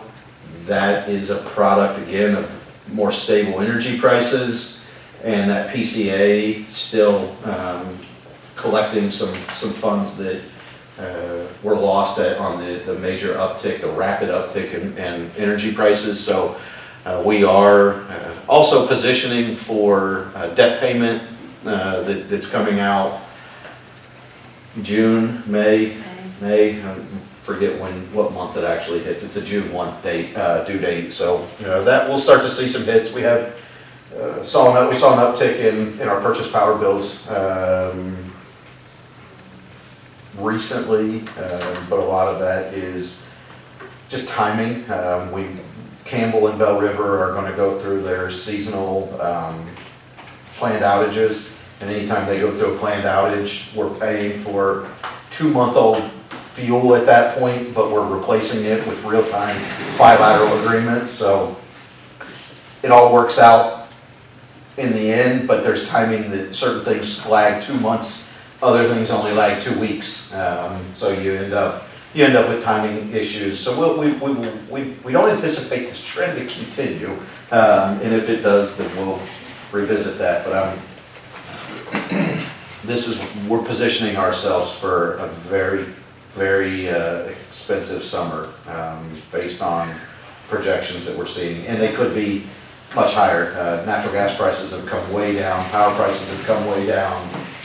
But it seems to be a blip in the radar, long-term, 3+ years out, prices have gone way up, and we're anticipating high cost this summer, not necessarily due to the market as much. Well, market is one component, demand goes up in the summer, so prices naturally go up. But environmental compliance associated with one of our coal-fired power plants is extremely expensive, and the ozone season starts soon, so it will be costly. We just know that. And anybody that was at the MPPA stakeholder meeting last year, MPPA mentioned that the NOx compliance costs for MPPA went, and I'll forget the numbers, but 3 years ago, in aggregate for the agency was about $10,000. It's now about $8 million. So one of the accountants can do the math on what that percentage increase is, but it's a big number. It's a lot. It's a lot. It's I did 8 with a lot of zeros. Yes, it's a lot. So that we know that we're in a time of year where the hope is that we are growing some cash at this point, but we know that it's going to take a hit. Aging analysis, again, any questions, delinquent balances, nothing specific to report. Everybody does a great job. Electric requirements, paperless auto bill, all that. We continue to see upward ticks on a monthly basis. That's a fun one to see, because that's a cool trajectory. And as far as performance data, I meant to stop. Megan and I have a meeting scheduled to dive into performance data graphs and see how we can carve those up. So wanted to report back specifically to you, Andrew, that it's on our radar. You mentioned last month that we have a lot of projects going on, but I do like the concept of, and if it's what the benefits the board, then I think it's a great thing to explore. So Megan and I don't remember when it is, but we're going to start diving into that. That'll probably be a process over time, but we do have it on the radar, and wanted you to be aware that it's on the radar, and we're looking to see what we can come up with. So, and if I reach out and say, hey, what are your thoughts on some of this? So, Thank you. yes, absolutely. I think it's great. PCA revenue, we got a major decrease in the PCA this past month, which was nice. it's good to see. Gives a little rate relief to our customers, which is a good thing, because that PCA has been elevated, and it really is a rate increase to the customers, because their bills go, when that goes up, their bills go up. So, but it's no money that we keep. It's in one hand, out the other, just a timing issue. So it's nice to see some of those costs come down and reflect in the PCA and ultimately reflect in the customer bills. How does that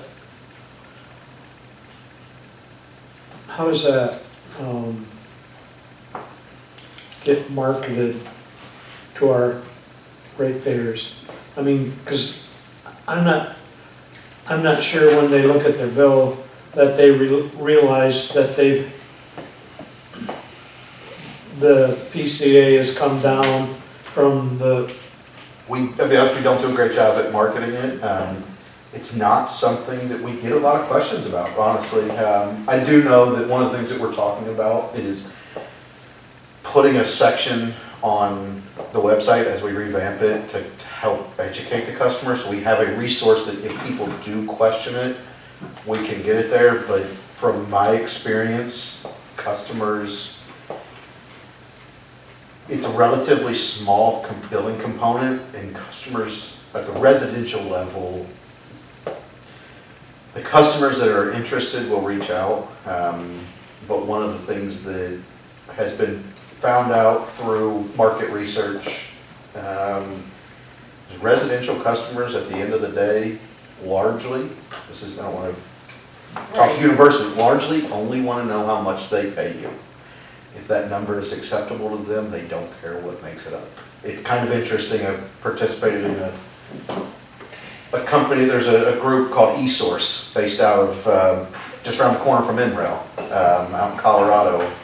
And they're a market research firm for utilities, public utilities. They do a great job, but they worked with Nashville Electric System and did this big, expansive customer survey to redesign their bill.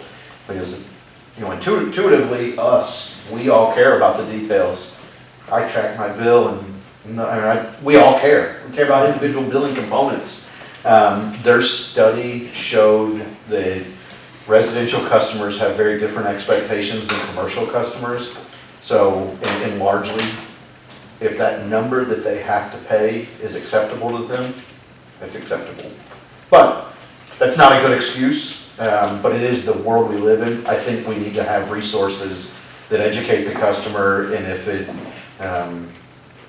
ultimately becomes necessary to proactively publish or becomes enough of a hot button topic. The other thing is it loses relativity over time in what that is, because we may adjust that base power cost. Right now, our assumed base power cost is $55.20 per megawatt hour.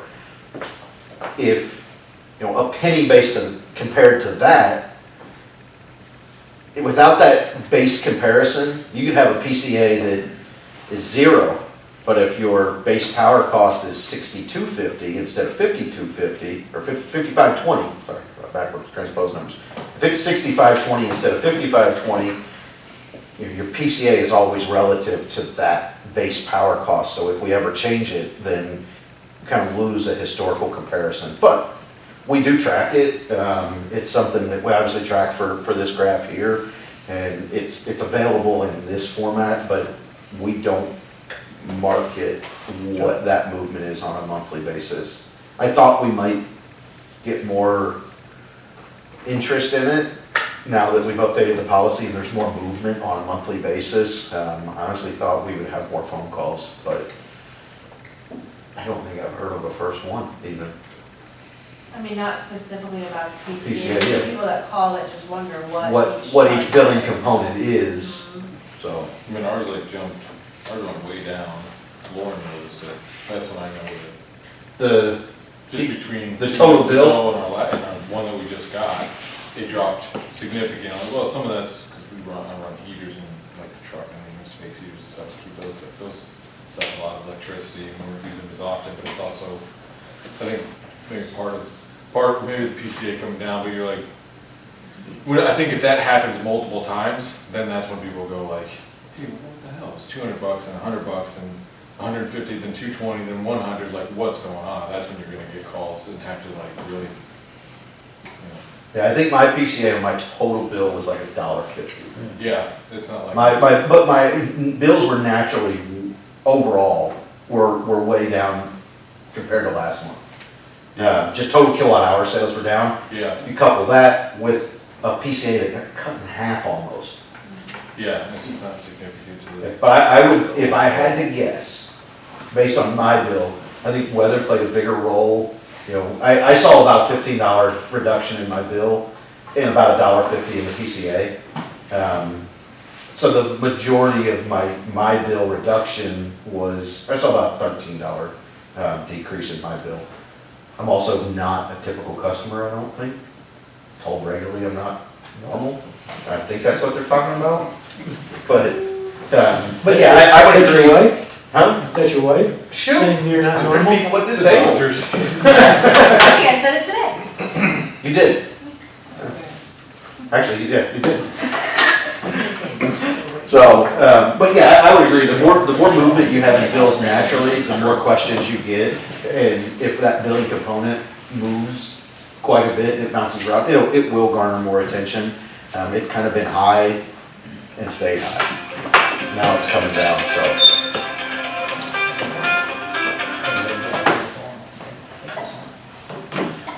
But that is, I'll have it turned off, but just don't call 911. It only does that, city council. we say council meetings.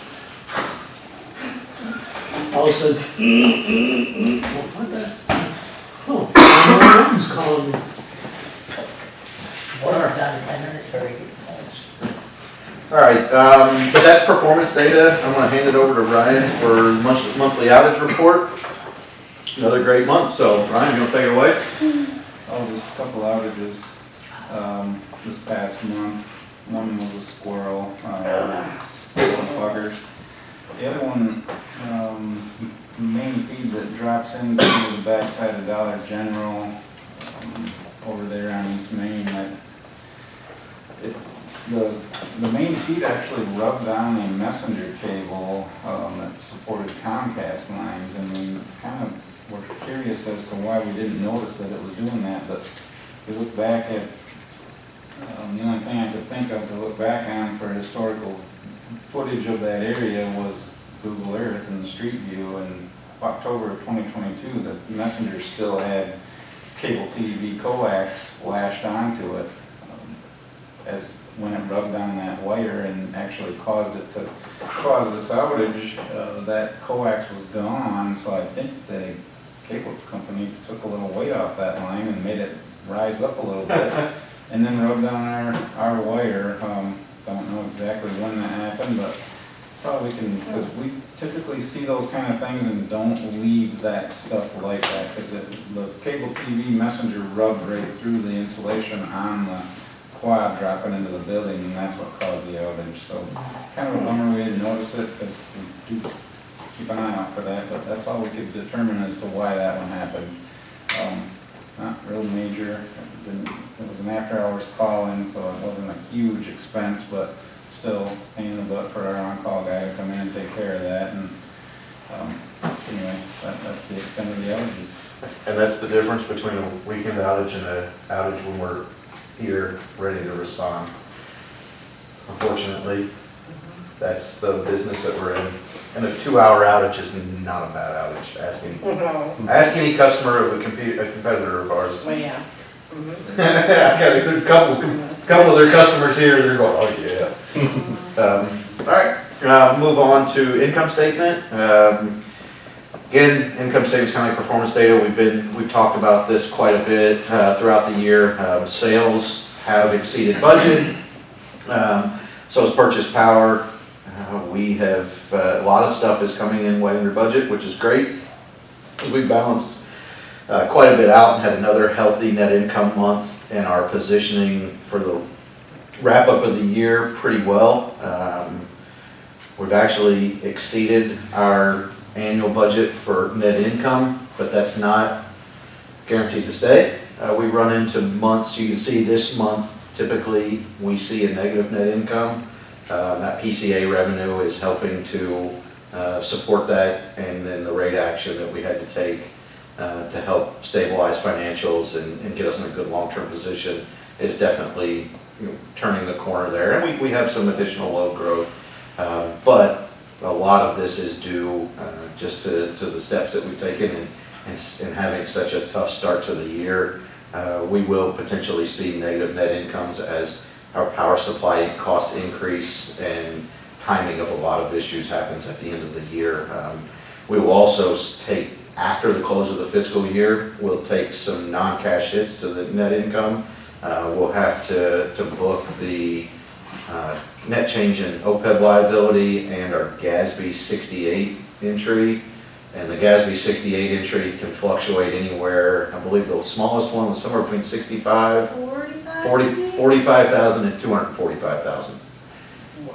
So it can be, it's a non-cash hit, but we want to make sure we have a healthy net income. And part of our net income this year is, you know, you really need to look at last year with this year because the PCA lags so much that that $157,000 last year really was lower than we care for, obviously, but we like a little healthier cushion there. But it's still a healthy, that 157 was still a healthy net income. We're just in a better position right now, and part of that is to help. Our net income will naturally improve as we're in a cash recovery mode as well right now. Happy to answer any questions, but they, outside of that $390,000 over budget line item on purchase power, we're in a pretty good shape. We're in a pretty good position from an income statement standpoint.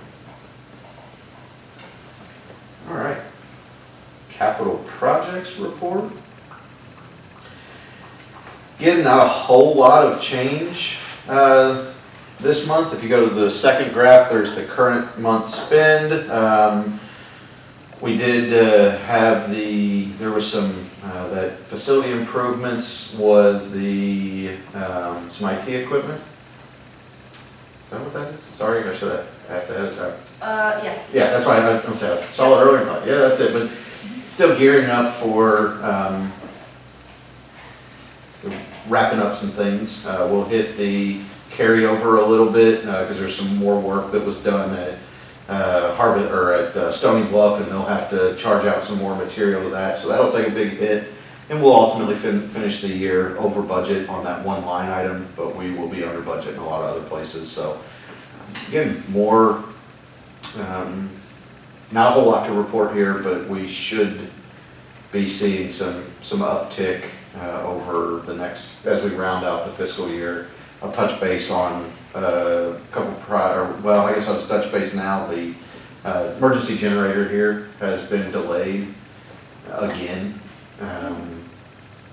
Par for the course on that, so we will, that one's being delayed, may ultimately carry over into next year. I hope not, but we have no indication that the new delivery date will be any more reliable than the previous two delivery dates. So we're just counting on it rolling over. So some things are not necessarily for us, but a lot of these delays in projects are just lead time delays.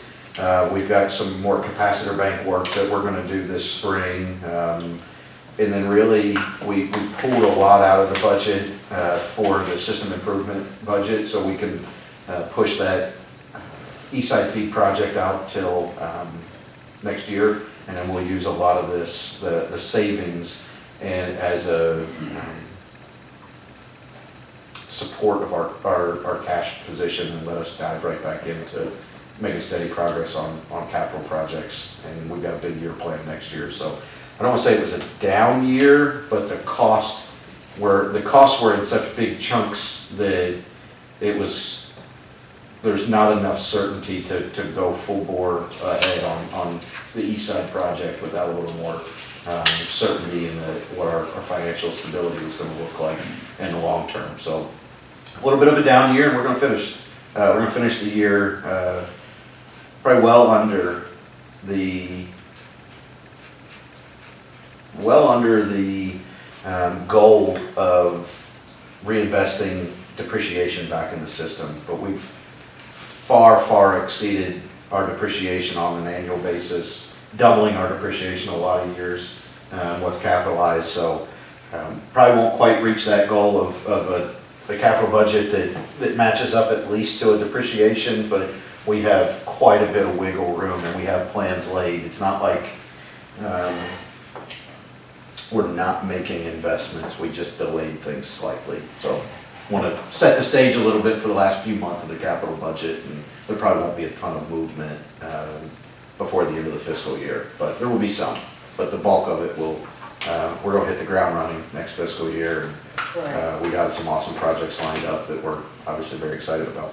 Charlie, in regarding the capital project on the east side, I live on that east side of the river, so I'm okay with putting that off as long as the existing one that we have today is a good operating system. And I can speak for quite a few residents that I've spoke to on that side, so if it's got to be pushed off because of that, most of us are okay with that at this point. We only pushed off about 3 months. Okay. So it was a small delay, but that delay pushed it from basically happening right now to, the window is a big window, but we were gonna have to force a really tight window. So the earliest they can start is July 1. We don't anticipate that, but the contract's signed, and honestly, the east side needs a pretty good bit of attention long-term. It's just the older section of our system. A lot has changed since a lot of those poles were put in the ground. There's some old school poles over there, some naughty ones that, they're just some interesting poles. I bet there's poles from the 30s and 40s still standing there. Yes. No question. Some of them make us more nervous than others, but it's withstood quite a bit from a natural event weather standpoint. So we're confident that it's still in good working order. Anything's subject to change tomorrow, but it's not foreseeable. But that project is definitely something that is needed. So we don't want to push it off we don't want to create significant long-term delays because it's a long project. We'll probably be working on the east side feed for 4 or 5 years at least. We'll work in other things, but it's just kind of like the dock addition. It was a big project, it spanned a lot of years. There will be challenges that come up.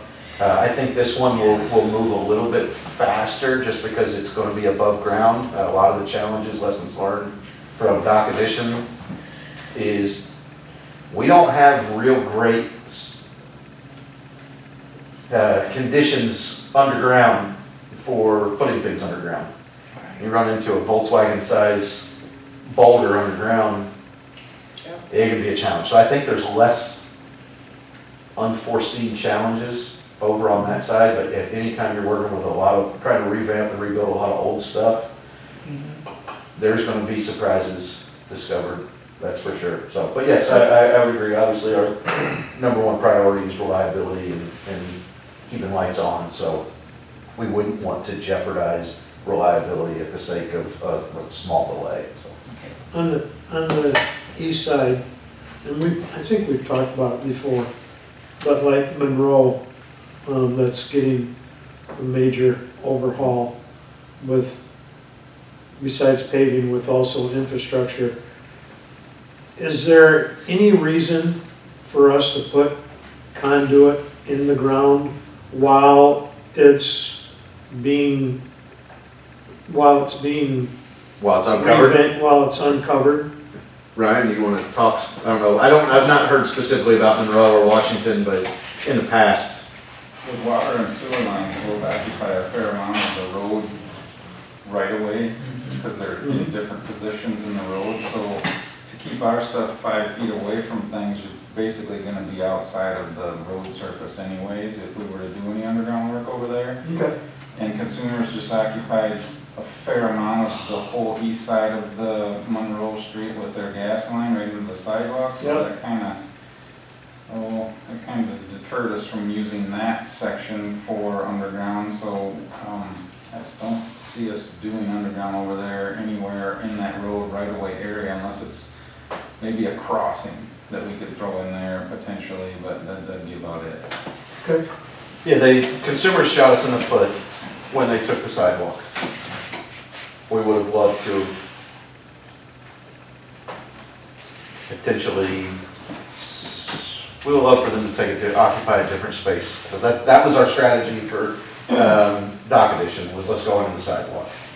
So, they had work, they beat us to it, Okay, I'm just, but yes, I know that Ryan does, I wasn't sure specifically on that one, but we do look at, Ryan, I know the guys look at where can we strategically put some conduit. Conduit's not cheap either. Wow. About my jaw hit the table upstairs this morning when Ryan told me how much we needed to spend on conduit. That's just one option. The prices come back on other stuff, and there's about half of that amount is what some better pricing came in. When 20-something thousand comes out, I don't ever expect to spend $20,000 on conduit. But that number's obviously Ryan's got, there's more to that story, there's more, but conduit is very expensive. What used to be $3 a foot's $8 a foot now. Because I used to get, that was 3-inch, right? Mm-hmm. Yeah, 3-inch Schedule 40 stick pipe used to be $3.02 a foot. And your fittings aren't cheap either, they all add up. No. Yeah. So, but that same 3-inch pipe's about $8.50 a foot now. So.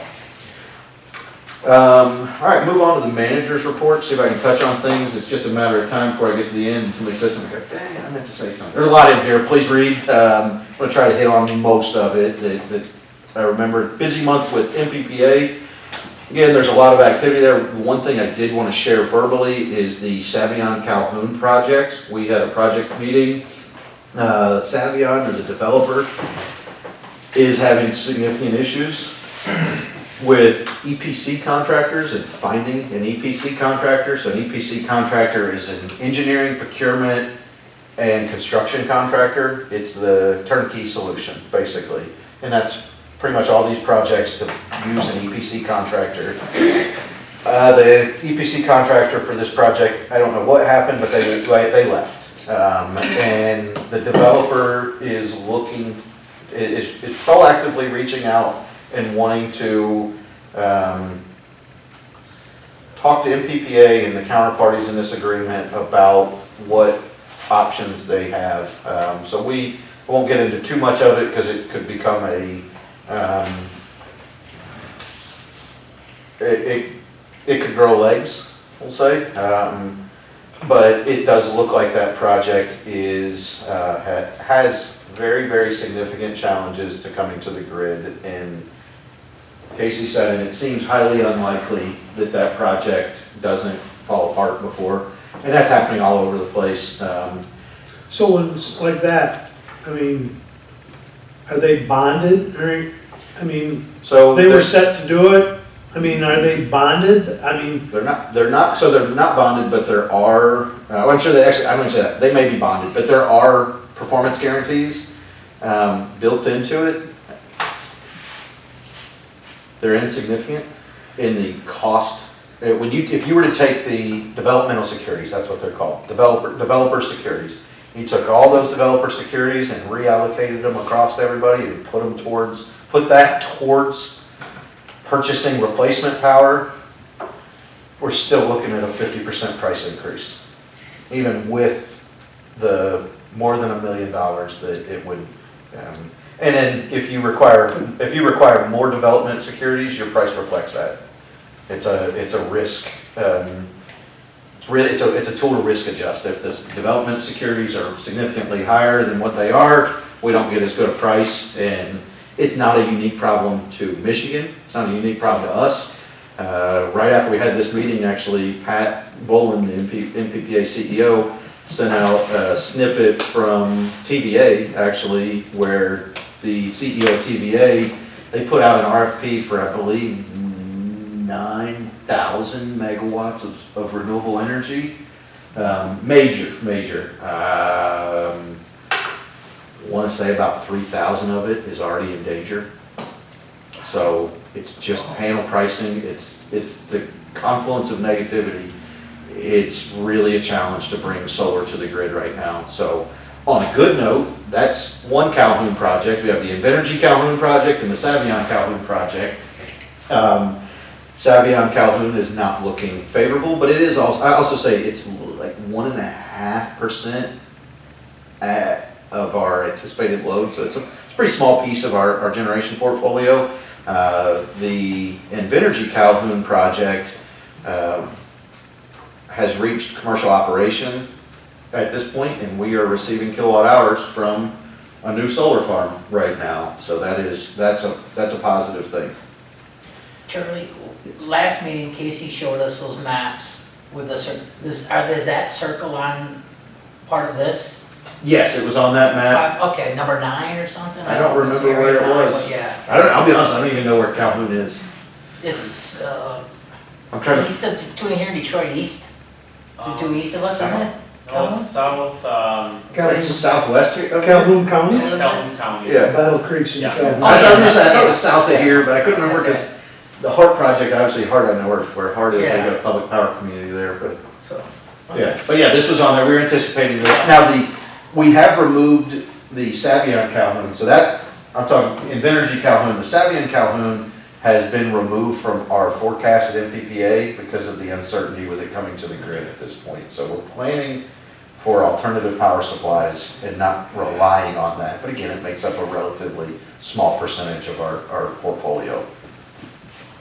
All right, Ryan's MMEA went to, had our state legislative rally in Lansing.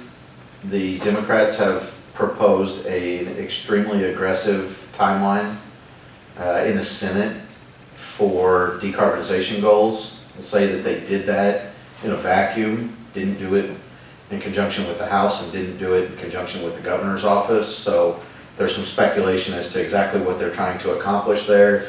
But they laid out a plan for the state to stop burning coal by 2030 and to be 100% carbon free by 2035.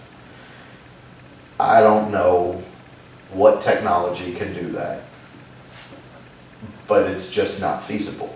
It's not my opinion.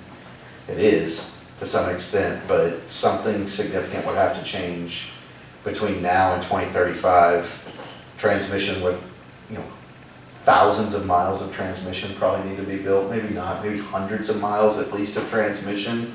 And MISO better figure out their queue to figure out how to bring a new project to the grid in less than 7 years. So that was a big focus. We met with some policymakers. Our 2 elected officials, Gina Johnston and Thomas Albert, our senator and our House of Representatives member, were not there, so I didn't get a chance to talk to them, but did have an opportunity to talk with some Senate Democrat energy policy writers, met with some other members of the Senate Energy Committee, the House Energy Committee, to discuss just the challenges that we see. Again, we're not pushing for no decarbonization. Nobody's really in that camp. The question is pace. How fast is appropriate? And I think their plan is overly aggressive, and they definitely acknowledge that there are significant challenges to making their plan a reality. Do you think that perhaps they're being overly ambitious because they know that it could be chipped away at? So, rather than getting a quarter of a loaf, they're going to get a half a loaf from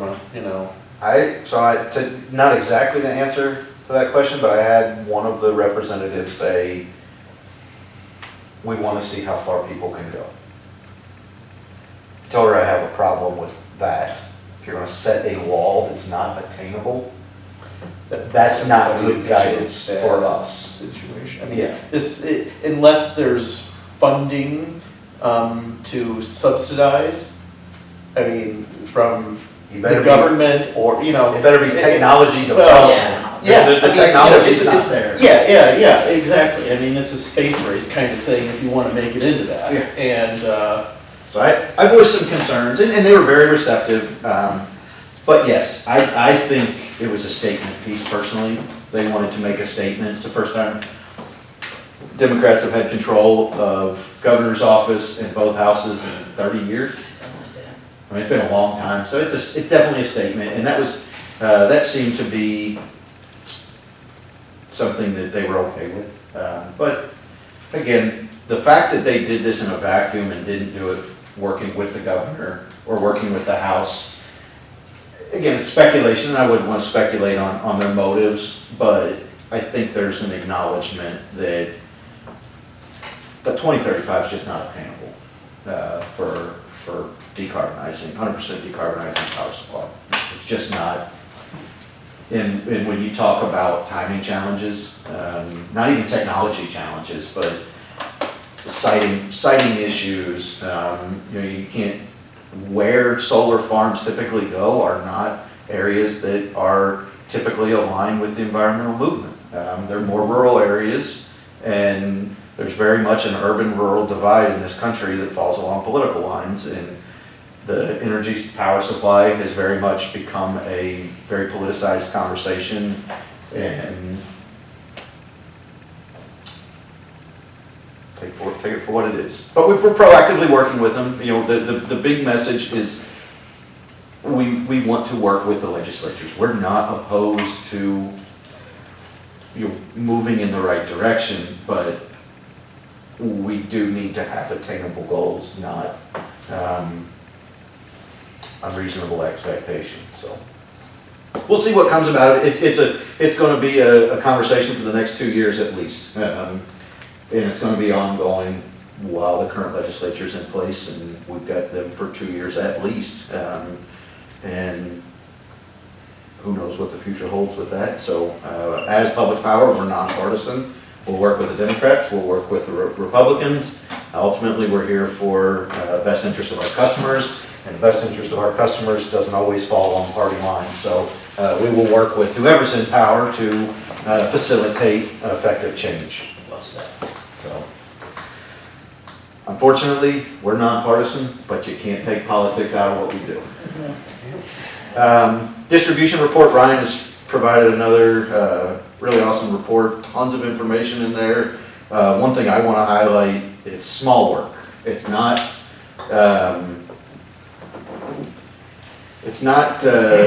big, shiny, flashy stuff, but the work that they did to remove what I call double wood, that's the term we used when I was doing contract work. 2 poles, where we had a pole, we replaced it.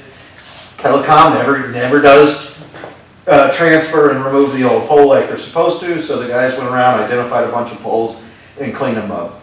It's little things like that that really make a premier utility. It's proactive work that nobody asked Ryan to do it. He just knows that that's what premier utilities do, and keeps it on the radar. And it's tough work to get to because it's not flashy work, and but it's important, and it's on the radar, and they did an awesome job doing it. So, generation report, Casey has been very much up to his neck, to his eyeballs, maybe the top hair on his head, in IT work this past month. So that's monopolized a lot of his time. I'll provide an IT update later, but he was able to address a significant issue that was preventing our units from being available, or one unit from being available due to algae growing in the reverse osmosis tank.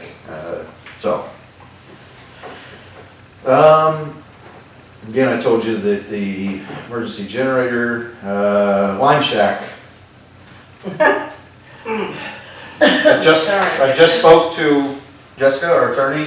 Yeah. All major negotiation points have been resolved, and the process has been productive, and it is definitely, there's nothing negative to say about the process, I'll say. I know that there was some history, there's obviously history with the developer that you can't ignore history. So I think I talked to the mayor as well, and they're being proactive in addressing what needs to be addressed, and we anticipate, I don't necessarily know, I don't have a closing date yet, but when I talked to Jessica today, she said it was fair to say that this should be completely buttoned up within 60 days, which would put it wrapped up, before the end of our fiscal year. And be very pleased if that happens. We won't count our eggs till the check's in hand, because that's a complicated deal. There was a lot of factors and a lot of curveballs that were thrown in the mix after the fact. So, and part of it was, there was property line issues, and some of that couldn't really be resolved while there's snow on the ground. So the city lost a lot of time in the due diligence efforts. But the big thing in the big report is all major negotiation points have been resolved, and now it's just finishing the deal and hopefully buttoning it up and getting it wrapped up, and we can put this one behind us after many, many years. So Hopefully it's on our agenda Monday to approve and then. that would be awesome. Transformer fire, nothing really to report. Our attorney has, Dickinson Wright added attorney to Jessica's team, or enabled her to add someone to her team, and the new attorney, John, has been really on top of this. This is a very complicated issue, and manufacturers' attorneys are actively in conversations with John, and I'm kind of taking a step back and telling him, I've given him some parameters and kind of, what we're looking to accomplish and where we're at, and here's your guardrails, let's go. And he keeps me very much in tune, but it's typical hurry up and wait, hurry up and wait, hurry up and wait type of mentality. So, I guess my question is, our goal is to get the cost of the transformer, a new transformer. What's our goal? And because is it worth the time and money? well, is the Expense. transformer company, they're just, we'll just keep delaying it, and then finally Lowell gets fed up, or, because again, I'm assuming this lawyer is costing us money, or are we then suing for the lawyer's wages because at some point, is it worth, Walking away. yeah, Can we talk offline? yep, All right, happy to have a conversation with anybody on a one-on-one basis, but since the attorneys are actively Yep. discussing, I think Gotcha. it's probably in our best interest not to. it probably should be discussed. I highly doubt in a they're going. closed session. I highly doubt that they're going to watch our video, but I think it's probably. Let's just talk offline. And again, any board member wants information, happy to provide a verbal update on a more detailed manner, but would prefer to do that on a one-on-one basis. But all good questions, and I have answers for all of those. Time of use implementation has continued to just be an absolute challenge and bear, to the point where I had a phone call with the CEO of MillSoft last month and informed him that we were considering no longer being a customer of theirs. And we had a really healthy conversation. We'll see what comes about. The sequence of events to bring time of use rate to our customers is completely unacceptable, and they're aware of it, and we'll see. More to come, but that's been a bear. Bowes Road trees are gone. We did not receive any phone calls yet. I'll say yet because any day that could change, but it's pretty noticeable. We're working towards getting the stumps ground. Really worked well with the city on coming up with a resolution to that, and Ryan's been active working with the Arbor Board and staying on top. We'll give the board a heads up. It's probably a longer process. It's a pretty substantial rewrite, but we want to review our tree trimming policy. There's some things that are a little outdated in our policy now and some guidelines that we want to review and make sure are appropriate. So we're working on kind of putting some thoughts together, but that's a future conversation. Customer survey, want to highlight that. We did kick off our planning last month. Some things that I'll say before you all see the survey is we went this route because it gives us the option to customize the survey at a very cost-effective route. It's very cost-effective to customize the survey, but it will serve multiple purposes, and because it's through NPPA, we have the opportunity to benchmark against our peers. I will say there are things in the survey I'm less than thrilled with. You rate things on a scale of 1 to 10.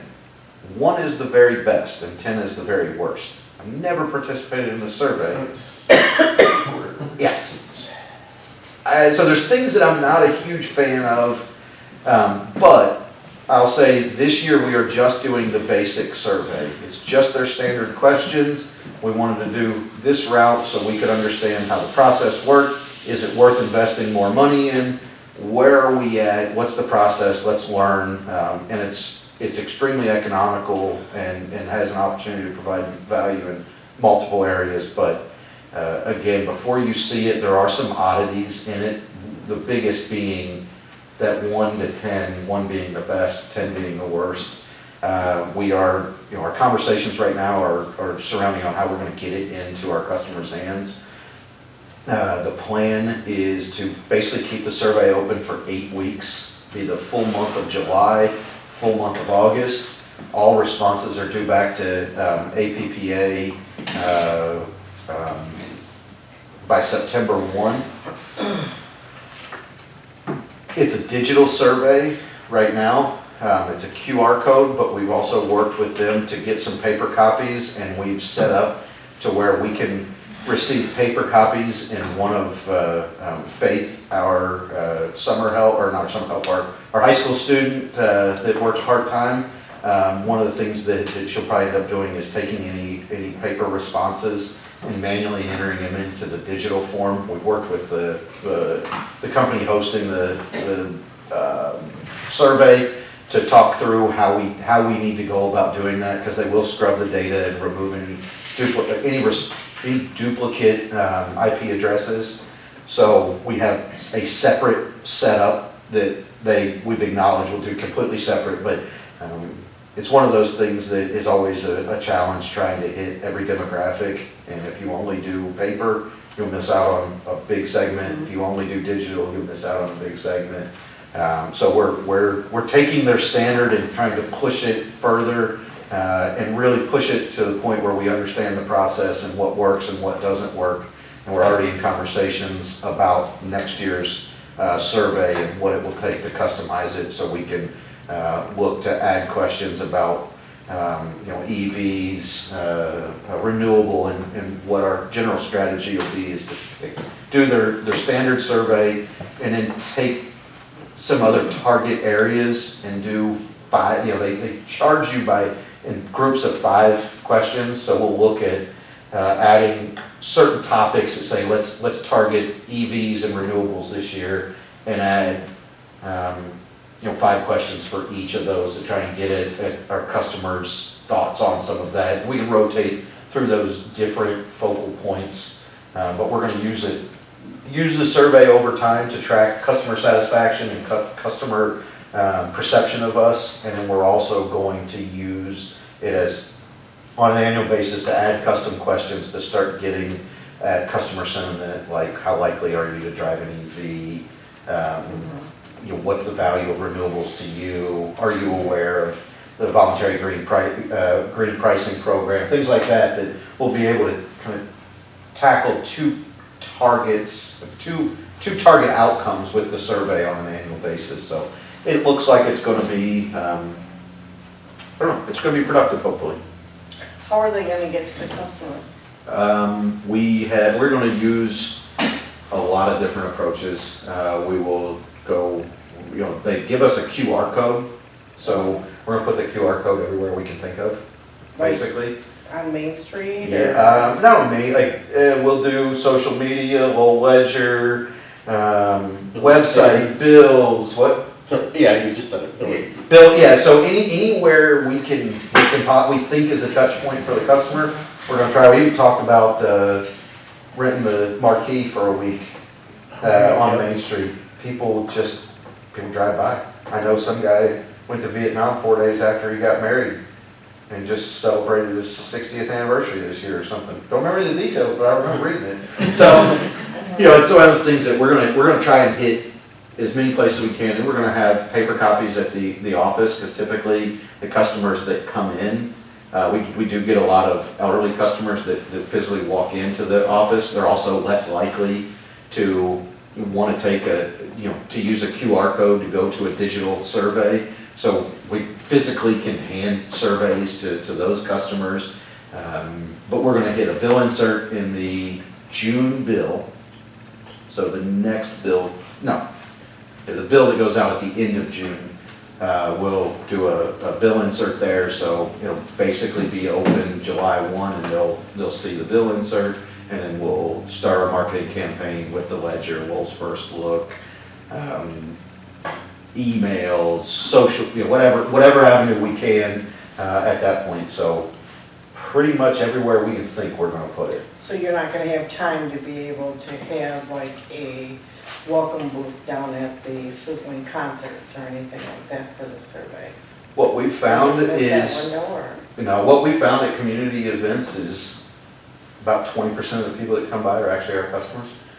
Right. So we just don't, for me, I don't think there's quite the bang for the buck in touching customers, or getting that touch point with customers but I'll also say we're doing, we set it up so somebody will, in our office, there's a portal that we can go to track responses. One of the things we're gonna do is on a weekly basis, send that report out to everybody in the office. And that way, if we don't get any responses after week 1, week 2, we're gonna be monitoring it throughout the 8-week window. If nothing happens, I'll be standing out at the summer concert series going, hey, are you a Light Power customer? Come fill out this survey. You 20%, I need you. Yeah, I mean, we're going to monitor. $50, he'll make an announcement. Well, so one of the things is, and it's a debate in survey world, is we're incentivizing participation. Right. We're enter to win Lowell bucks, enter to win a bill credit.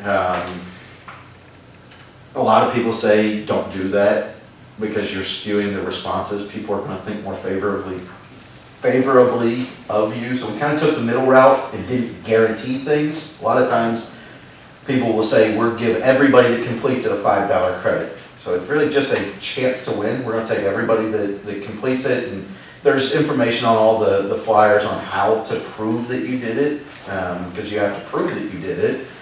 And it's anonymous, which creates its own unique challenges, and how to prove something somebody did something that's anonymous, so. Is it one per household? Because I may fill it out different than what my wife thinks about the light power. It's 1 per IP address. Okay.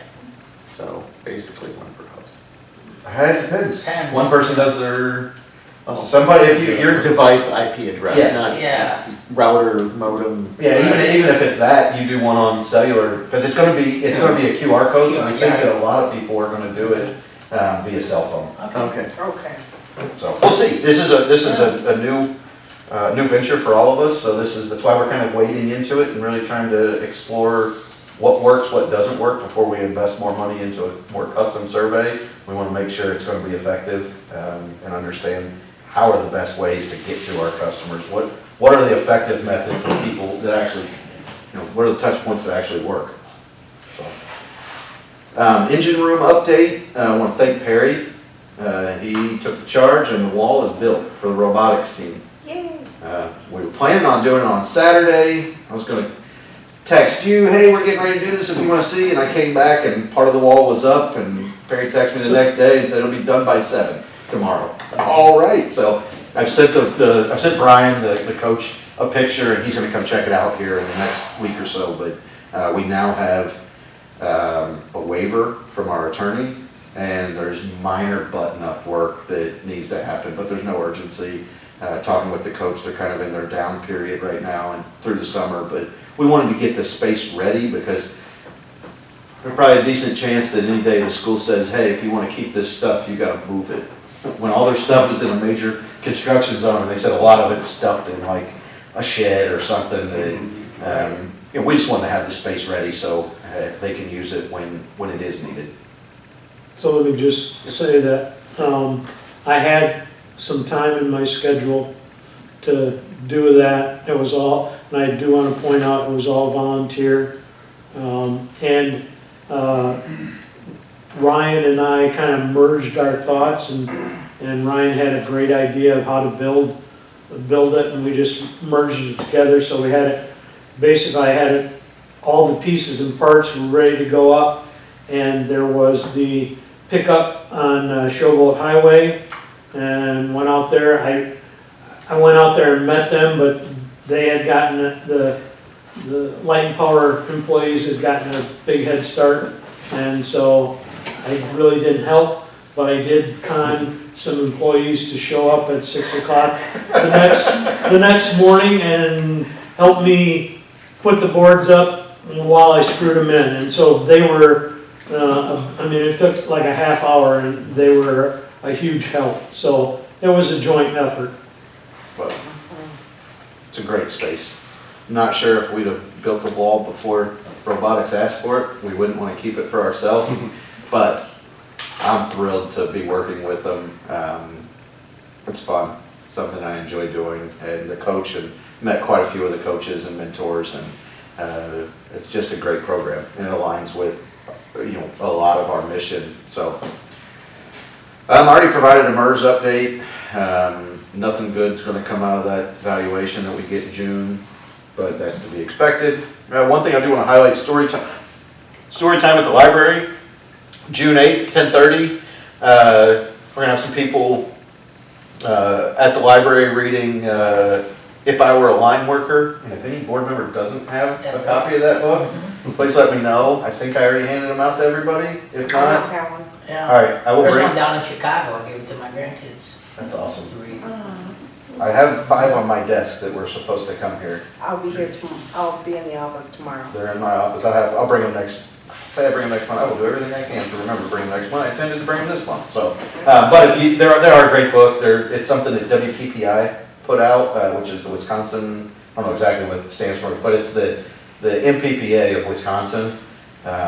They put it together, and MMEA organized a real big order. We put in an order, and we give them out at different school, first grade events, and they're in all the first grade classes at Bushnell, and yeah, it's a fun book. So that's something new. I don't know exactly, to be honest, I don't know exactly where that materialized from, but I think it was Lisa's idea, and I thought it was great. And so, already talked about Vintage at Calhoun. We did do our Bushnell visit again. That's second year. It was not a great day. It was cold and windy, but we had a good time. That's a new program that we started last year. Definitely went much smoother this year, and we learned a lot last year. It's a lot of fun, but it's just an introduction. We take 45 minutes to introduce first grade classes to the benefits of electricity, acknowledge and start to develop an appreciation for what electricity does for them. We talk a lot about just an introduction to electric safety, and then they all want to see. The highlight of the trip is we put gloves and sleeves on every kid, and they love it, and make them hold a line hose with gloves and sleeves on. None of it obviously fits, but they laugh and love it. Then they check out the truck, and we take the new service truck out at the end. Jeremy takes it all the way up, and the kids just want to see how high a bucket truck can go. It's a ton of fun. I really enjoy doing that. So,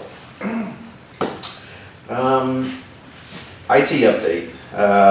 The large IT project that we discussed about a year ago, the big major cutover date has happened. It's a project that I've not been able to report to publicly to the board because we were addressing some deficiencies, but it did not go smooth. It's a product of the old setup that we had. I want to thank Casey. What was supposed to be a 5 o'clock Friday afternoon till midnight cutover, I got a text from Casey at 7:30 the next morning that said, we're just now leaving. And that wasn't the first, I think I abandoned Casey by himself. That wasn't the first I touched base with him. But, you know, it started slow. They ran into some significant architecture issues in how the network is architected, and had to make some changes on the fly. So they left at 7:30, and not much in the morning, not much was working correctly. I came in and worked with a network engineer for another 6 or 7 hours on Saturday. And we came in and worked another 3 or 4 hours on Sunday morning. That's how you get the big bucks. I'm not complaining, but it was supposed to be a 5 to midnight cutover.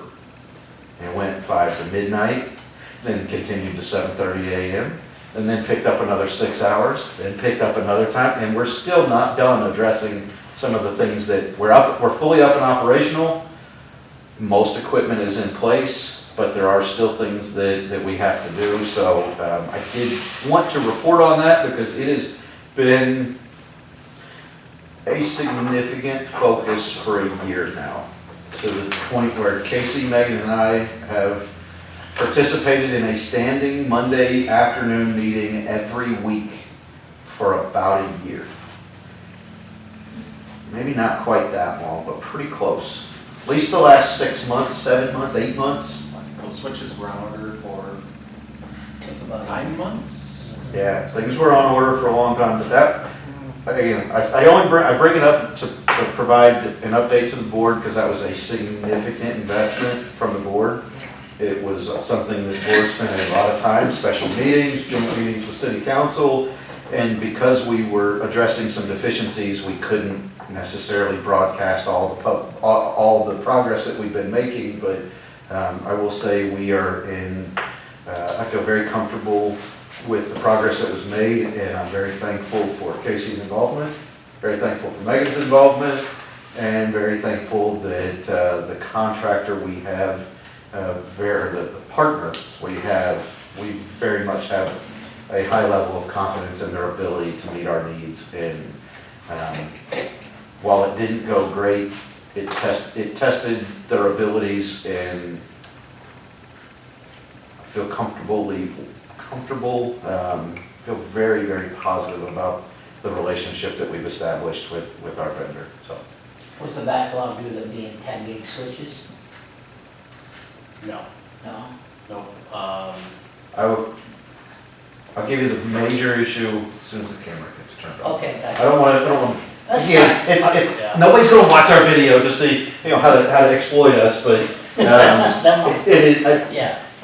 it's a tech, I sold it's the a free. project 2 years ago and I was thinking I was gonna collect, and the switches are still 2 more months out. Because they're 10 gig. Last two things I have, I know it's everybody's favorite thing, I've already heard from Perry and Tina. Cybersecurity training that was issued today. Again, if there's anything we can help with, reach out. We're happy to help. All else fails, if everybody hasn't completed it, come the next board meeting, the way that I've asked Lisa to roll these out is start them on the day of a board meeting and make sure they go through the day after the next board meeting, or maybe through the board meeting day. That way, we've got 2 board meetings to discuss them. If we need to, at the second one, we can have a work session. Because Perry had a goofy problem that it's just How long does it take?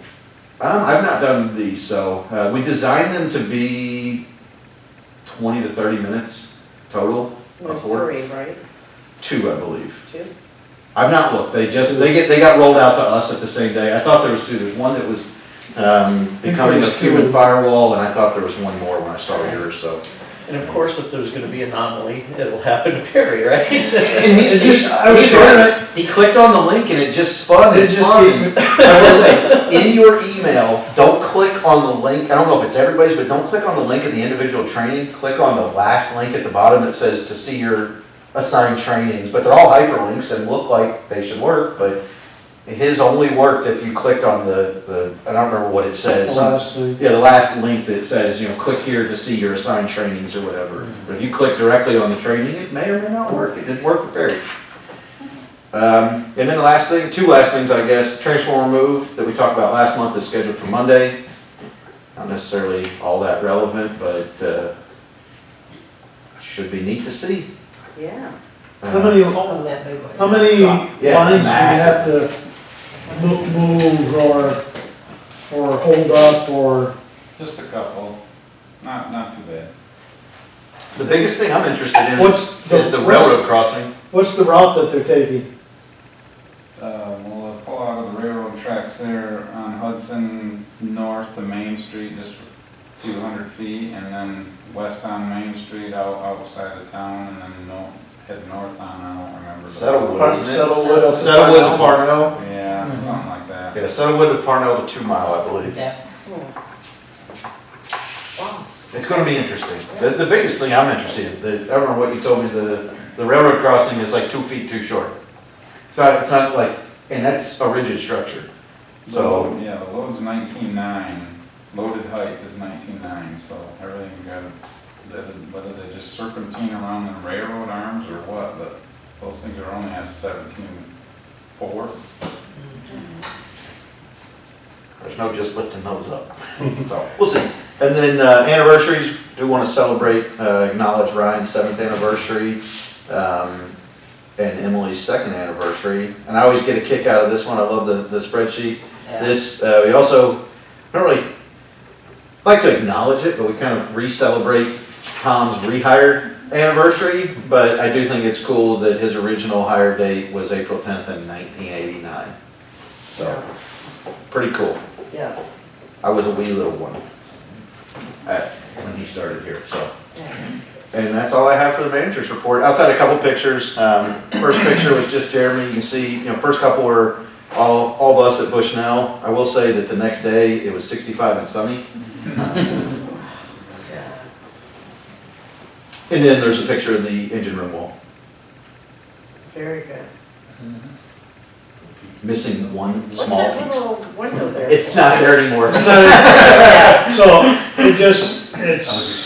I didn't have the ladder down to fill in that one piece. It's all filled in now. Yeah, it It's just not where. a window, but You have a it's, ladder for this? so, yeah, I do. You might, you and Ryan probably don't need a ladder, I do. So we built the first section, normal construction, plate 16 on center Yeah. to there. And then the others, Ryan had suggested, saw it in place where we actually made a frame, behind it, a frame, and then hooked the 4x8 sheets of OSB on that, and then set those up, screwed them together. And so that's why once it really went fast, because I had all those made. And then if they need to get a truck in there or whatever, we can literally unscrew a couple sections, remove them, back a truck in there or whatever needs to be done. And then there's, a small door, and then there's a big door with big hinges down on the I see that. right-hand side, so that, and we got locks, and then we have it tied into it's really secure, and we had a little bit left of lumber, so it made a couple little workstations. I jumped and hung from the top of the wall to make sure a kid could. I figured no kid's gonna weigh as much as my big fat butt. No, That pretty is solid. very cool.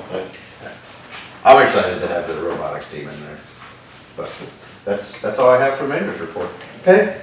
In your packet schedule of meetings, next regular board meeting is June 13th. Board comments. We'll go this way around. Andrew? So, thinking back to that ASAI chart, right, and I made the comment about, hey, that's when Ryan started, right? So whenever you have to replace him, just kind of show that to the applicants and say, this is what you're gonna have to meet. This is your, This is the standard. Yep. But I guess, and then that's kind of partly in jest, but I guess in all seriousness, have you showed that to the crew at all? So I think it'd be kind of neat to say, hey, this is the type of crew you guys are, you know. I mean, just, I mean, I like the, in particular, the chart that I think you guys made, right? That, so it's, because their graphs were not. I like the chart boil it down for us. I like the idea of sharing that with them. Yeah, and just say, I hey, for all of you who've been here for the last 7 years, or this is what you guys have done compared to everybody else that we can compare to. And, Yeah. That's a fantastic idea. yeah, I definitely appreciate some of like the little stuff, as you mentioned, that it takes to get up that high. You know, by eliminating all the simple outages, right? Then it's, you don't get to be a hero and go turn the power back on. You just are it's kind of like at work we call it, there's firefighters who, you know, stop problems, but you're better off being the fire marshal who hands out smoke detectors that nobody thinks is a hero, but you're doing that same work, right? it's all the other stuff that goes along with it, too. It's not just Yep. not having outages to respond to, it's all those other little things that you go out to do that just makes things better, makes the processes better for installing underground services and some of these developments around here. It's just, you always just want to look back at what you've done and not think of what you messed up on, but what you did that made it nice so that you don't have to look at the mess ups or, man, we shouldn't have done it that way. You always look back at your work and think, man, that was a great idea, and you just always have to think that way. I don't know, it's hard to describe, but you just don't want to look at it a year from now and think, why did you do that? That shouldn't have been done that way. And anyway, it's hard to. And that's the conversation we have a lot, is Yeah. we don't want somebody coming in after us saying, what the heck were those jokers doing? Make your life easy. Yeah, so that's why they get to park in the garage, right, at the mutual aid. Yes, honestly it is. The other thing I want to mention is to say just thanks for the card for Amanda's dad. We were like, kind of like surprised, but not surprised to get that, because we hadn't told anyone that we knew of here, so somebody found out and sent a card, which I thought was really nice. Was again surprised because we weren't expecting it, but not surprised because that's kind of how people operate here, you know. I did. I'll be honest, I was not aware of it. It was brought to our attention by somebody that had caught it, and once we found out, it was a group. It's not like it was me saying, hey, we need to do something. It was, hey, we know about this, let's do something. So that was very nice that we got home from Dearborn, and it's like that's in the mailbox. Like that's pretty cool. That was.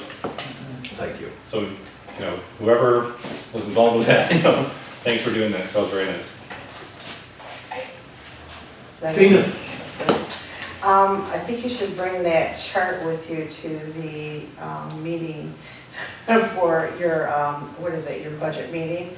So you can say, well, this is, you know, what the greatness we brought to the table.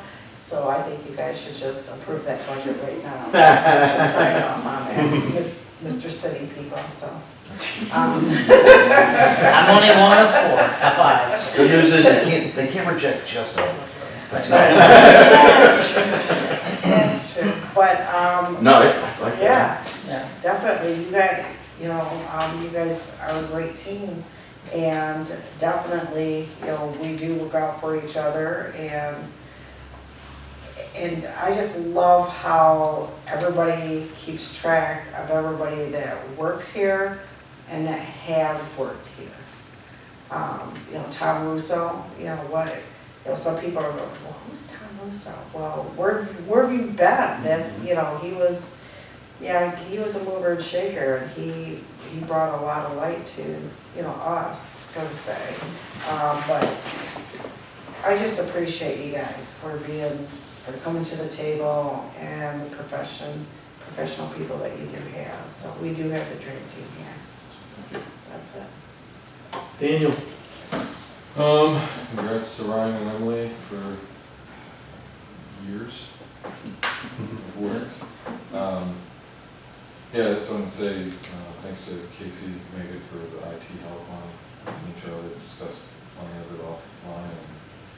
It's a lot when it's it's like 4 AM and you're supposed to, your brain's supposed to be functioning, not just your body trying to figure those things out, so I get that.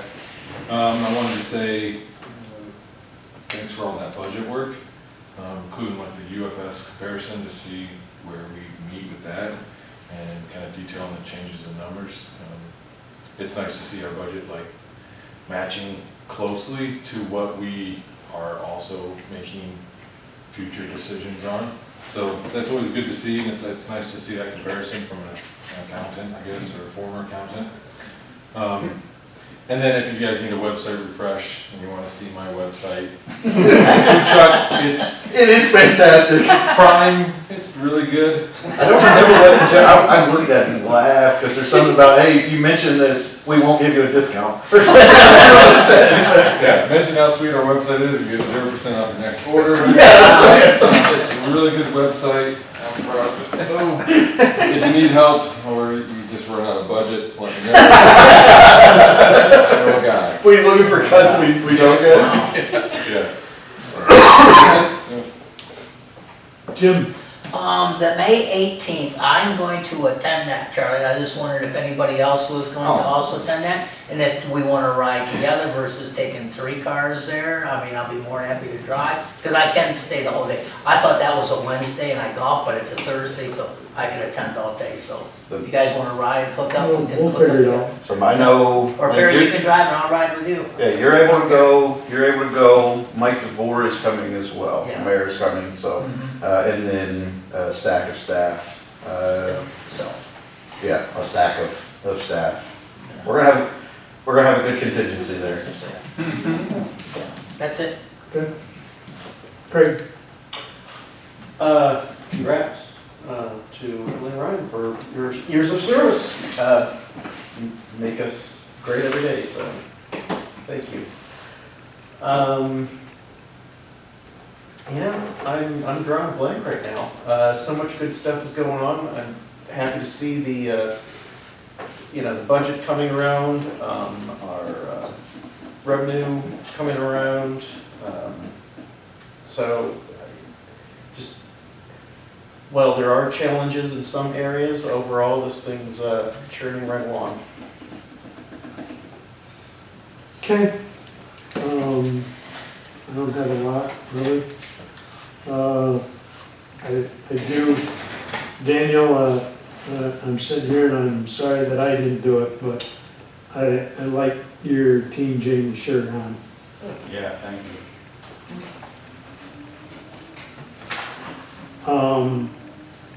Truck. We're still on, I mean, are we light years away or the big truck? There will be more people at Oakwood before we receive the truck. That's about as much as I can tell you. We heard nothing really. Okay. We're kind of just in line. I don't anticipate hearing much of anything for probably till 2024, 2025 maybe. I mean, I think it'll be, I don't think we'll hear much Just until, blows my mind, you know. I don't think we'll hear much until the chassis pricing comes out. Is that your thought, Ryan, or do you? Yeah, most likely. That's the biggest thing is they don't have chassis pricing from OEMs or from the OEM, I guess. The other, or two other things, again, I know, I want to thank the whole staff at Light and Power for the community involvement that they get into, like the cleaning of Showboat Highway. And it's fun to go out. I mean, it's fun to go out there and be with the employees that are out there. I mean, they don't, when you're there, it certainly doesn't look like drudgery to be doing out there. They're enjoying themselves. Ryan picked up a wrench and got 3 morale mushrooms found on there. I don't. You found morels on the side of the road? Most obscure place ever. You didn't eat them, I hope. Took them home. I did take them home, but they didn't get ate. I was gonna say, I don't know about eating roadside morels, but they favored me. But Yeah. I hey, fry them in butter, you know, whatever. But, again, it's just, it's a great group and it's just, fun to see that. The one thing I'm gonna point out for the board members, please, I know I think everybody got a email from Lisa, but we're in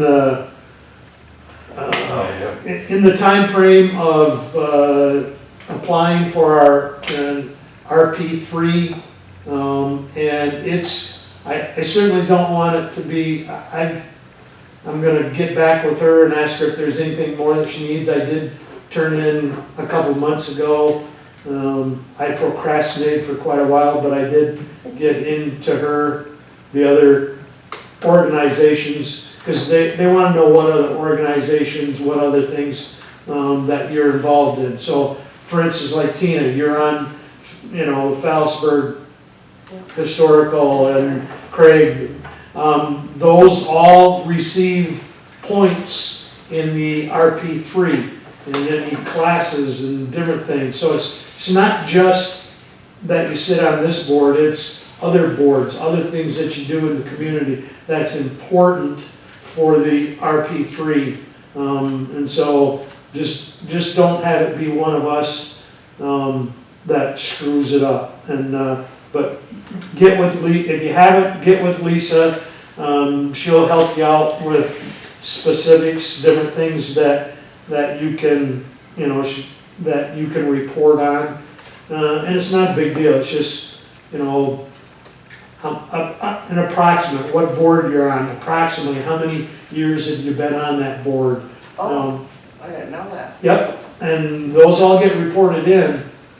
So it's important. Seems like I turned one in like. She sends it out 2 or 3 times a year because Well, it's been more than a year since I've done it, I think. But just get with her, just get with Lisa and ask if there's anything else that she needs, because it's important to receive, or I think we as a board think it's important to receive that RP3. Question though, it said going back to 2020? yes, that's the last time frame. So you look at, So it's a 3-year designation, so it's since the last designation. Okay. So, and I guess just to touch briefly on the process is, the application is open till September 30th. We actually just set our initial meeting today, but the last time we applied in 2020, obviously that was when Steve was during that transition period, and When he left us? it was during transition periods when I came. No, it was one that it's a lengthy process, and the process the situation necessitated an expedited process last time.